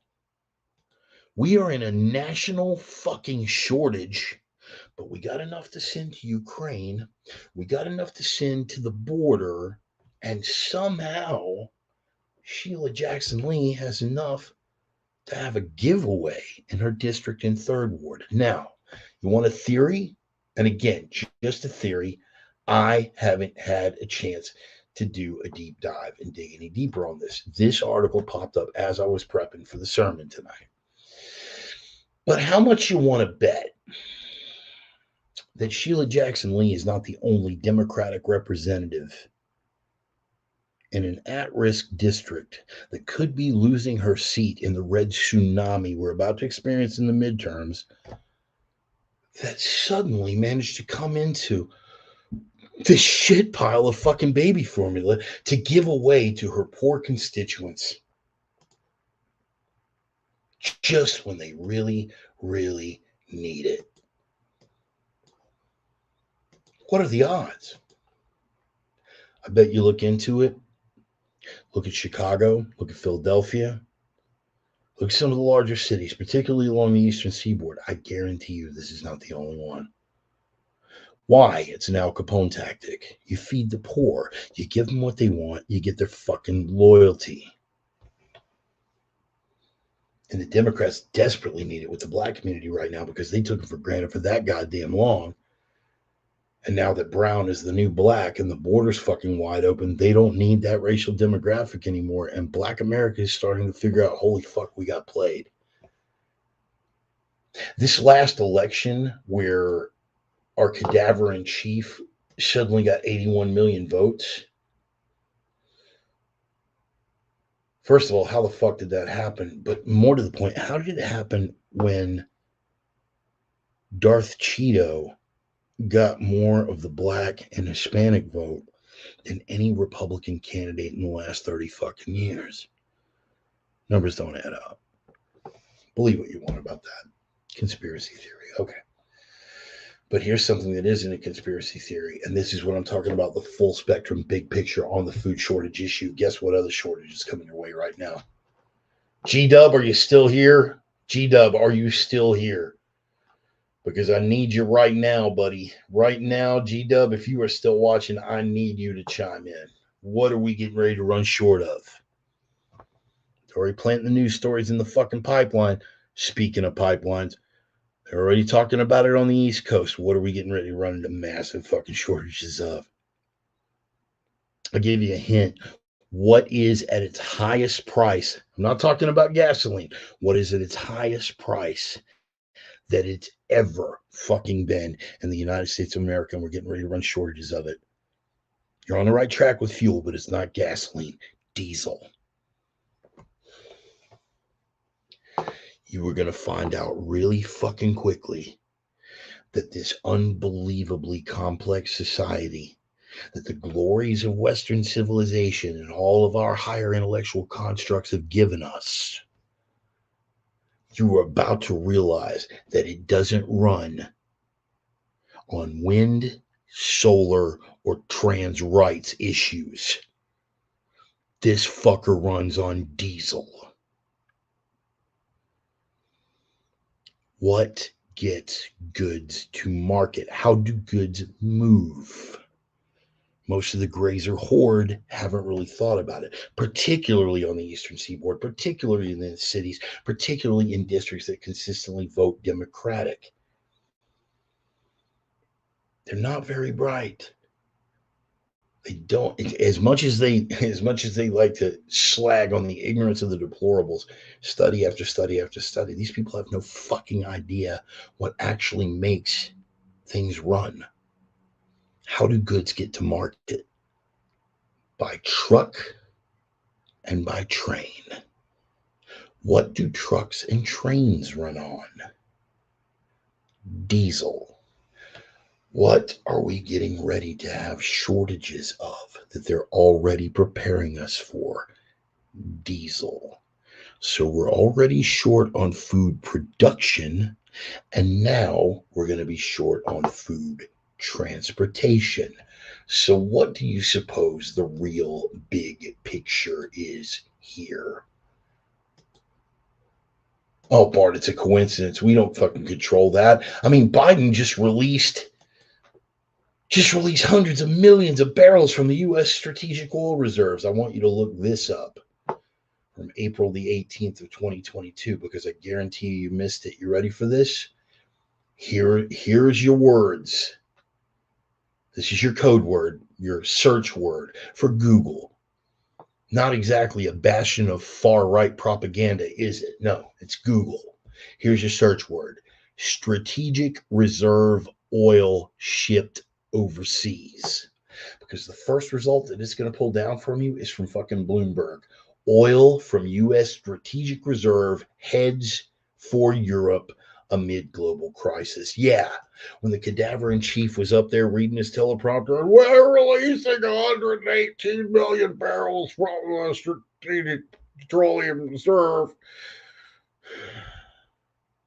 They were shipping it overseas. Now, are you starting to see the big picture? You shut off production here. You take what we have in reserve, you ship it overseas. You neutralize food production and the inevitable shortage of the fuel that transports those goods. It doesn't matter how resilient most people are, eventually, people are going to beg Uncle Sam, save me, save me. I'll do anything. I'll snitch out my neighbor. He's hoarding food. I'll report that guy that does his little Sunday sermon. Toothless, fat, crippled motherfucker. I never did like him anyway. You'll beg, you'll bend the knee. But here's what terrifies them, and I thought about this. I think about this a lot.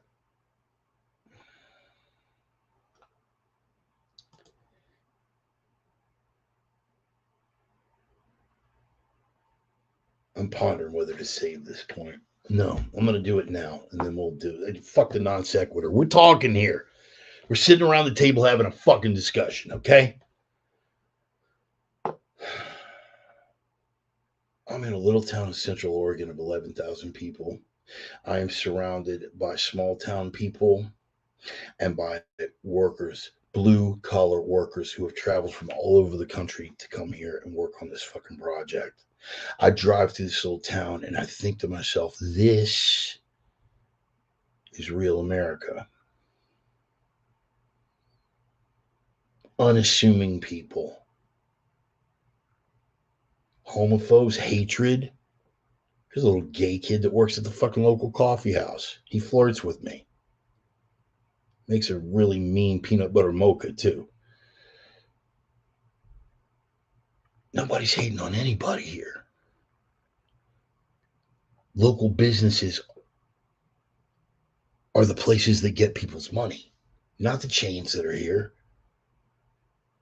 There are 4 kick-ass burger joints in this little town of 11,000 people, and they are constantly fucking lined up around the goddamn block. Meanwhile, there's a McDonald's right next to the Dairy Queen, and the only time those places see any business is after 10 o'clock because the other places are closed because the townies go home. You see the Trump stickers out here. You see the American flags out here. You see what they're pushing is not real America.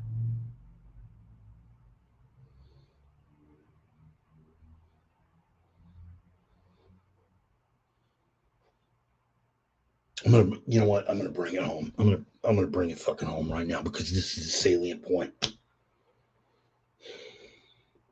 The hate facts and the double standards we could deal with another fucking day.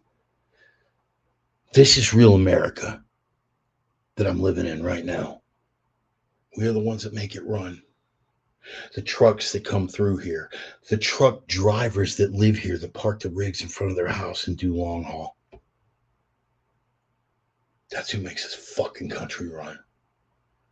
Not a goddamn intelligentsia, fucking fake ass intellectuals pushing shit that has nothing to do with nothing when it comes to what actually makes things fucking run. Other industrialized fucking societies, particularly ones that are adversaries, they're fucking laughing at us right now for our misplaced sense of priorities. And we deserve it. We deserve it because we let them pull off all the things that they've been able to pull off. It's okay. Their time is coming. Like I had in my conversation with Brother Sonny, I still believe it. I still believe it. My heart of hearts, I believe it. I'm turning the corner. A big part of me being here has really renewed my faith in that. We are the counties that show up in red on the electoral vote charts across the country. We are America. They're about to find out who fucking needs who. They're about to find that out. Guys, I want you to go, when you get done here, I want you to go to my fan page. It's interesting that we're revisiting this now because just 2 years ago, I was on a wind farm in Nebraska. That's when my crane journey began. Thank you again, Brother Ryan. And I did a sermon for my little Super 8 there in that little town in Nebraska. They covered a lot of the same fucking shit. Dinesh D'Souza, who I'm about to get into, he discussed it. But I was ahead of the curve. I told them exactly how they were going to steal the fucking election, if they would be able to pull it off. And they did.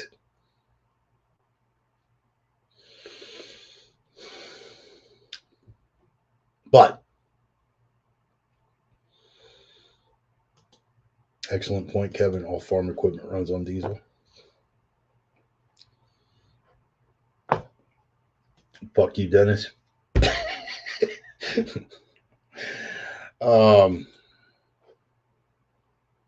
We're the ones that make it work. This is real fucking America. And here's the difference. If they think that this control mechanism is going to work, there are a lot of people just like me here that are dug in, that are prepared, that have their own means of food production, that have their own fucking parallel economies already fucking in place, that will trade and barter labor or effort for whatever the fuck they need. Everybody knows everybody and everybody's got everybody else's back. It's the opposite of living in any major urban metropolitan area. This is America. So when they tighten the noose and they say, bend that fucking knee if you want to eat, the blue districts, it's a foregone conclusion. They're going to fold. They're weak. Physically, mentally, spiritually, they're fucking weak. They talk a good ball game. Yeah, we're tough city motherfuckers. Fuck you. I wouldn't give a bucket of warm piss for the whole fucking lot of you. I spent 26 years in the fourth largest city in the United fucking States. I've seen some shit. But all you, we're hard because we're living in the city types. Fuck you. You're a joke. Because without the fucking network, without the civilization that supports your comfortable ass lifestyle, when you flip the switch, Sparky, the lights don't come on. What do, tough guy? When you step up talking your fucking fake alpha bullshit and somebody ain't fucking scared of you just because you're darker complected than they are, what the fuck do you do then, Sparky?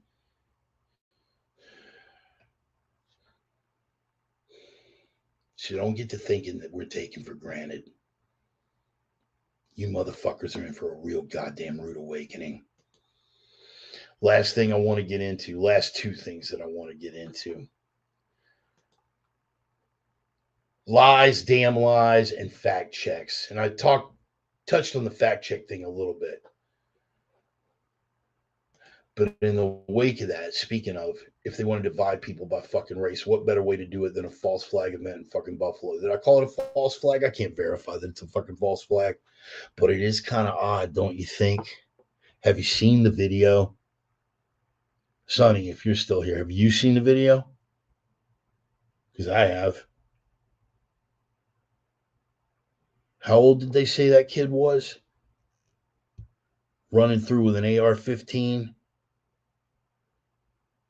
Now, granted, maybe the helmet cam painted a picture that wasn't exactly accurate.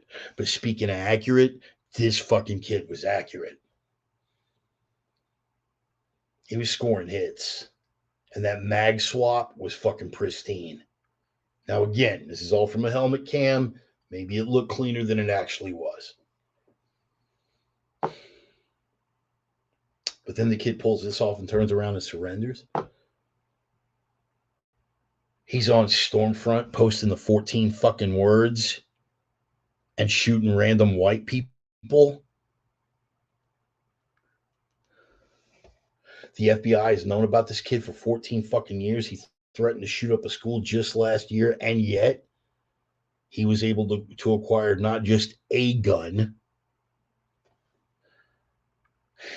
And in the wake of it, he surrenders rather than being killed, which he had sworn to do. He was going to go out in a blaze of fucking glory, but he allows himself to be captured. And lo and behold, there's this detailed manifesto.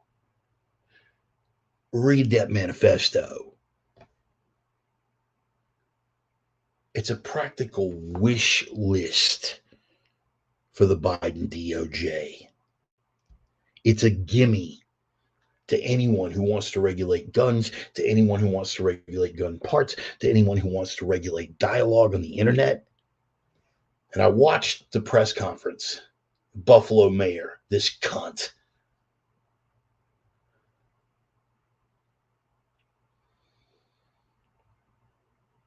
What did she launch into immediately? Nothing about the fact that the FBI was asleep at the switch. Nothing about the fact that this guy threw up red flags, did everything short of fucking having it tattooed across his forehead to let everybody know what was going to happen. And nobody did shit, even though they knew. Wow. Sounds like something in Florida. Starts with a P. Help me out. Parkland. Dude was on meds. Dude was adjudicated mentally defective. There were 6 fucking things that should have kept him from obtaining that weapon. And then the number one thing keeping him from obtaining that weapon is the fact that he lives in fucking New York, where that weapon's totally banned. Well, he probably got it from out of state and it was trafficked in, or it was a ghost gun. There's no proof of that. Nothing. Real short on evidence, but we're real long on buzzwords. Do you feel me? Are you tracking? An entire goddamn manifesto left behind by this fucking nut job.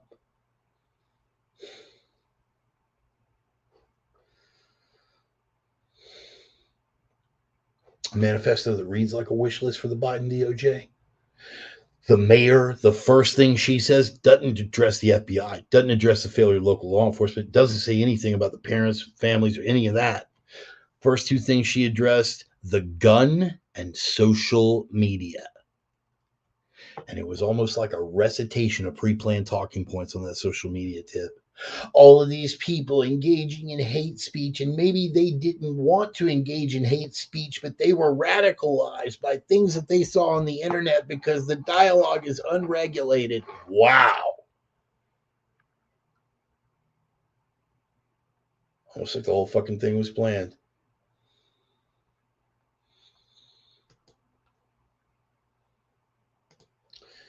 But what do? They do the same thing that they always fucking do. They don't mention it when it's Frank James, the guy that shoots up the fucking subway in New York City. Why? Because he's black. That doesn't fit the narrative. They don't mention it when that maggot fucking live stream, since we're on live stream, since we're live streaming, They don't mention it when that maggot in fucking DC opens fire. 3 adults, 1 child, shot in fucking broad daylight in our nation's capital. But guess what? That guy wasn't white. So that story faded in about 18 hours or less. Daryl Brooks. You guys know about Daryl Brooks? If you were here for the opener, you know about Daryl Brooks. He's that fucking piece of shit subhuman primate that drove a fucking red SUV through a Christmas parade in Waukesha. Oh, but before that, he spent years posting kill Whitey rhetoric all over social media, but that wasn't a hate attack. No, no, no, no, no. The only one they drive is fucking white supremacy, white supremacy, white supremacy, white supremacy, white supremacy, white supremacy, white supremacy, white supremacy. Couple of hate facts for you.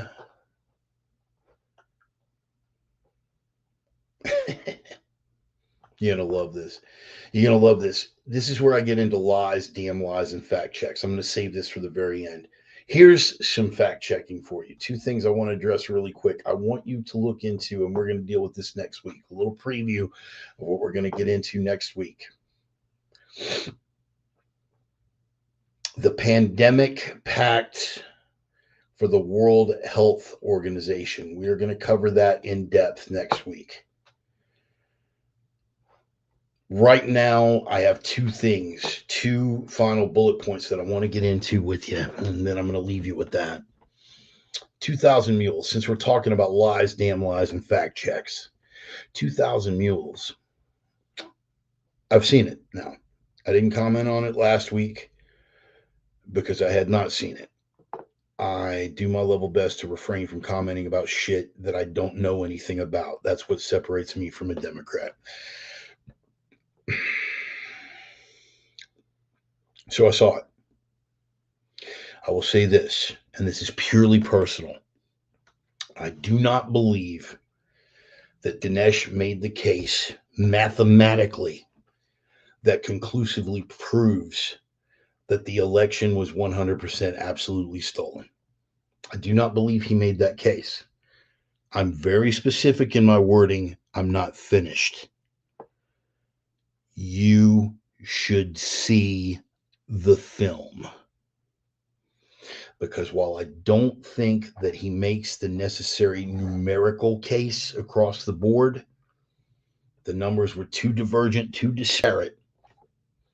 What he does is lay bare this fucking pus dripping lie that what we witnessed in 2020 was the most secure and transparent election in United States history.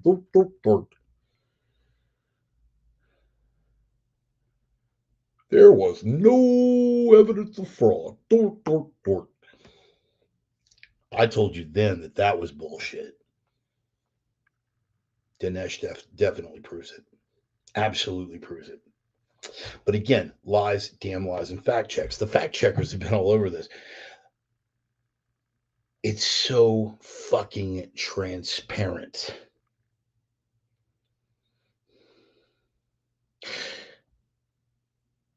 Remember earlier when we're talking that it doesn't have to be a war about people control. So as long as you're winning the war on information control the stimulus, control the response. Remember earlier we were discussing that? Yeah. This is the way the fact check thing works.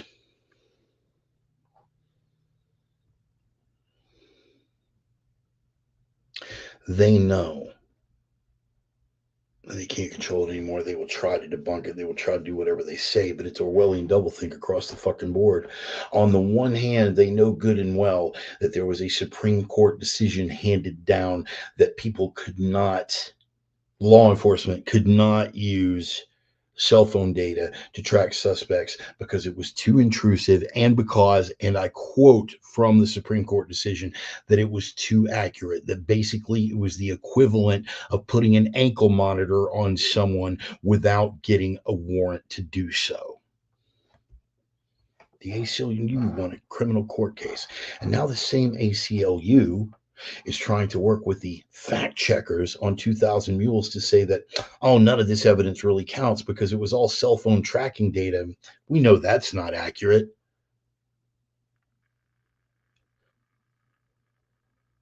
Same fucking data set, Sparky. They have video surveillance footage of people stuffing stacks of ballots into these fucking drop boxes after having traced. Again, you follow the maps, they leave these fucking voter harvesting places and they go to this drop box and that drop box and this drop box and that drop box, and they repeat it night after night after night. They pick up here and they run this route. They pick up here and they run this route. Well, that doesn't prove anything.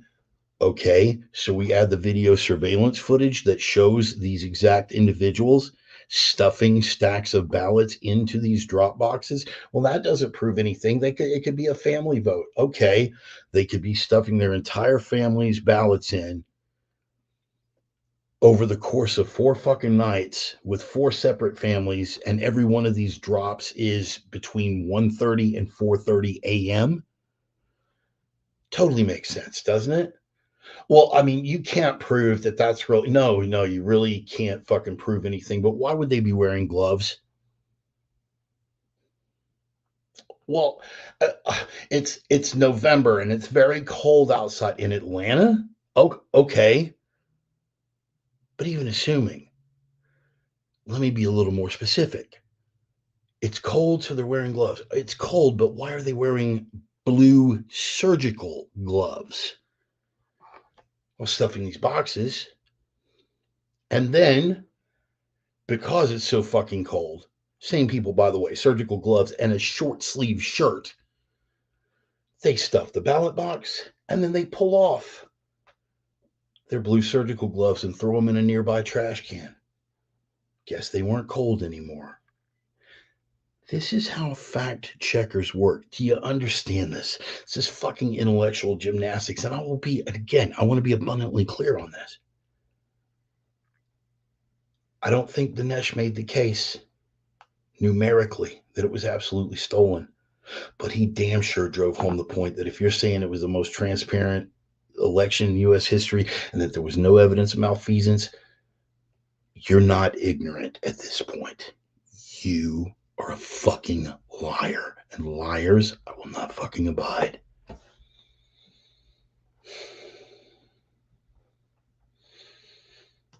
But fact checkers working on narratives when they're used to divide someone. White supremacy, here's the one, and I'm going to leave you with this. In the wake of the Buffalo shooting, white supremacy's biggest domestic terror threat is white supremacy, white supremacy, white supremacy, white supremacy. I could pull the easy 13 to 50, but we already know that one, don't we? You give them the chart, and this was the chart. Bureau of Justice Statistics, National Crime Victimization Survey 2018. They are telling us essentially what we already know, that the overwhelming majority of all violent crime, assault, aggravated assault, rape, murder, is intra-racial. Same on same. That's the Bureau of Justice Statistics National Crime Victimization Survey. In fact, race of victims attacked by whites in 2018. Oh, well, to believe the media narrative, well, it's almost like mobs of angry white people from the days of Jim Crow are just out hunting black men for sport. But race of victims attacked by whites in 2018, blacks accounted for 2.4%. 2.4%. In fact, this supposed white supremacist that shot up the fucking place in Buffalo, again, all about the 14 words when he's on Stormfront, but he's shooting random white people. It was a black neighborhood. Look at the victims, Sparky. And some of them he shot at bad breath distance. He knew exactly what the fuck he was doing. Targeted attack on black people would have been way too easy to plan in that fucking neighborhood for him to do what he did. But again, what's the narrative? White supremacy. Race of victims attacked by whites in 2018. 87.7% of victims attacked by whites were, wait for it, other whites.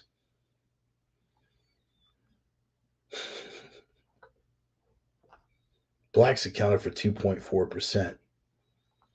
Same Bureau of Justice Statistics, National Crime Victimization Survey, same fucking calendar year, 2018. Race of victims attacked by blacks. You ready? White people. Take a guess. 49.5%. That's right, boys and girls. Feel free to look that up. Again, Bureau of Justice Statistics, National Crime Victimization Survey 2018. While white people attacked other white people 87.7% of the time and only attacked black people 2.4% of the time, that same calendar year, blacks attacked white people 49.5, almost half the fucking time, and their own race 35.8.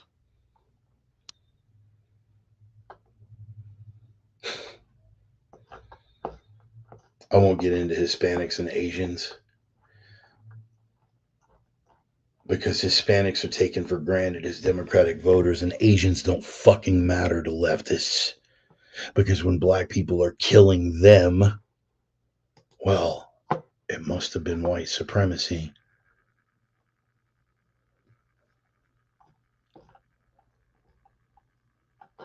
You dig through those statistics, and what you will find is that while overwhelming majority of all violent crime is intra-racial, same on same, that when the race of the perpetrator and the victim differ, the violence is black on white 90% of the time. Acknowledging that statistical, empirical, demonstrable, and provable fact does not make one a racist. Sorry to disappoint you, MSNBC. But this is the narrative that they push. And again, that survey that I just said, I gave you the link. You can look it up yourself. Reuters did a fact check. Misleading bar graph presents distorted interpretation of black and white murder rates. That's the headline. Literally one sentence below that. And I quote, while the graph itself is accurate, the way it is presented is misleading. Hashtag intellectual gymnastics. Are you starting to get the picture? Why are they so desperately afraid of Jordan Peterson? Because he is an intellectual that they cannot control. Why are they so desperately afraid of Joe Rogan? Because he is a charismatic entertainment figure that they do not control. Why are they so deathly afraid of Elon Musk taking over such a prominent social media platform? Because if you don't control the perception, you don't control the reality.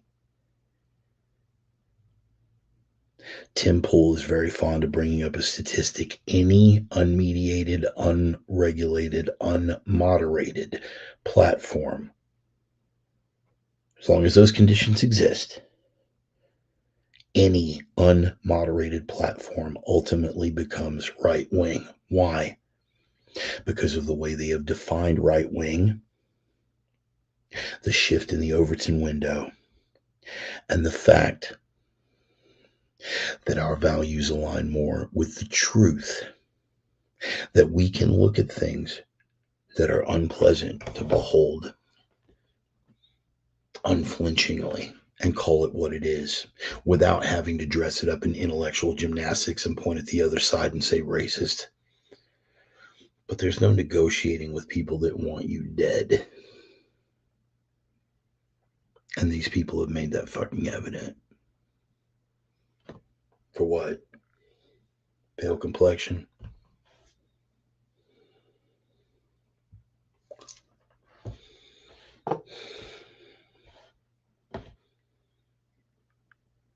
I I am committed to facts. I am committed to truth. If truth makes me a sexist, then I'm a sexist.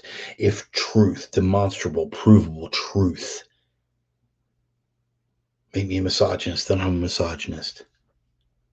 If truth, demonstrable, verifiable, statistically provable truth makes me a fucking racist, then I will own it. Because at the end of the day, I would rather be racist than fucking dead.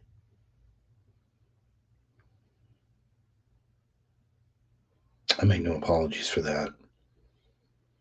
I don't care if it hair lips every hillbilly on Bear Creek and short dicks every cannibal on the Congo. I deal in facts.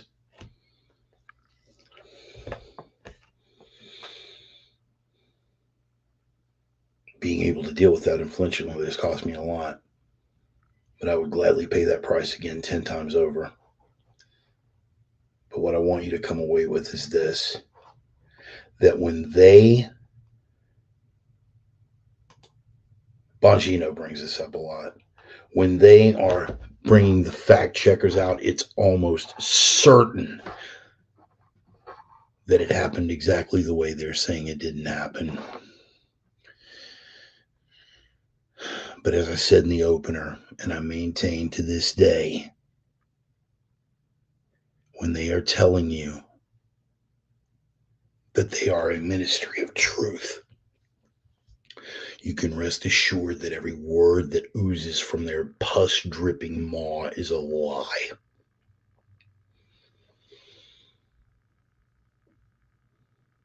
And if you choose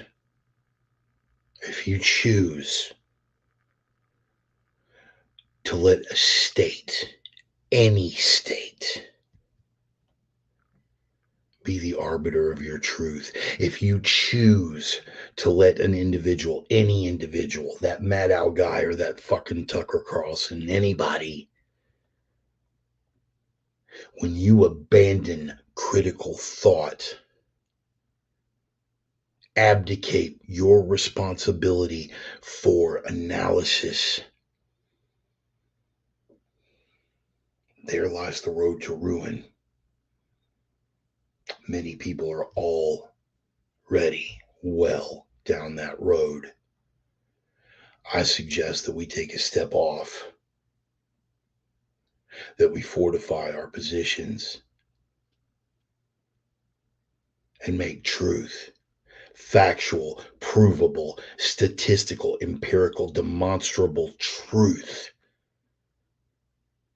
a hill that we're ready to fucking die on. I am the Reverend. That is the gospel. Appreciate you guys being here. Thanks for hanging out. You guys are wonderful, man. We're going to get into the World Health Organization thing next week. I appreciate you guys sticking around as late as you did, especially getting started late like we did, man. You guys make me feel a lot less like a lone voice in the wilderness. Again, at the end of every sermon, I'm going to pass around a little digital collection plate. Guys, I'm on PayPal, Cash App, Venmo, Facebook Pay, fucking name it. You can find me if you want to drop me a little coin. That would be spectacular. Again, this is primarily a labor of love. And I keep doing what I'm doing, because thankfully I got a full-time job and it's fantastic. But at the end of the day, I'm just a crane operator with some fucking opinions, people. That's all it amounts to. Not a fucking guru. But I appreciate any help you can throw my way. And if you can't, hey, man, that's cool too. I totally get it. We are living in a fucking Biden economy right now. So, I totally get nobody has any fucking extra money to spend. We've already lamented the rise in food and gas prices. But I'll tell you what you can do for me. If you would, spread the word, right? If you dig what I have going on, maybe you're watching this on Twitter for the first time, and you're thinking, wow, man, this is pretty fucking cool. Retweet this motherfucker. Watch it on Facebook, man. Post it to your Facebook page or your own Twitter page. If you're watching on YouTube, like and subscribe. It bumps me up in the algorithm. Algorithm is my college word. I got like 3 of those. But it does my thing. Square your shit up, people. Square your shit up. what you can really do for me, spread the word, man. Definitely all my reverence rangers, my sinners, sisters, my OG prophets of doom out there. Just let them know. It's like, hey, man, there's a fat toothless cripple, rants and raves for a couple hours every Sunday. You might dig what he has to say. Check it out. That would do me a lot of good. But I tell you what you can do, not just for me, but for yourselves.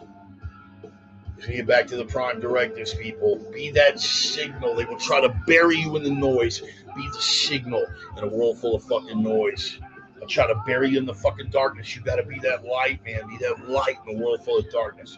But first and foremost, above anything else, you have got to be, and this is the iron rule, you have got to be that strength in a world full of weakness. They'll try to crush that life out of you. They'll try to dehumanize you, demoralize you, despiritualize you. You have to be the strength, because without that, nothing else matters. I'm the Reverend. Love you guys. Appreciate you being here every single Sunday, Sunday after Sunday. And we will see you next Sunday, preferably on time. Love you guys, man. Appreciate every goddamn one of you. Thank you, man. You guys are my heart. I love you. Peace. See you next Sunday.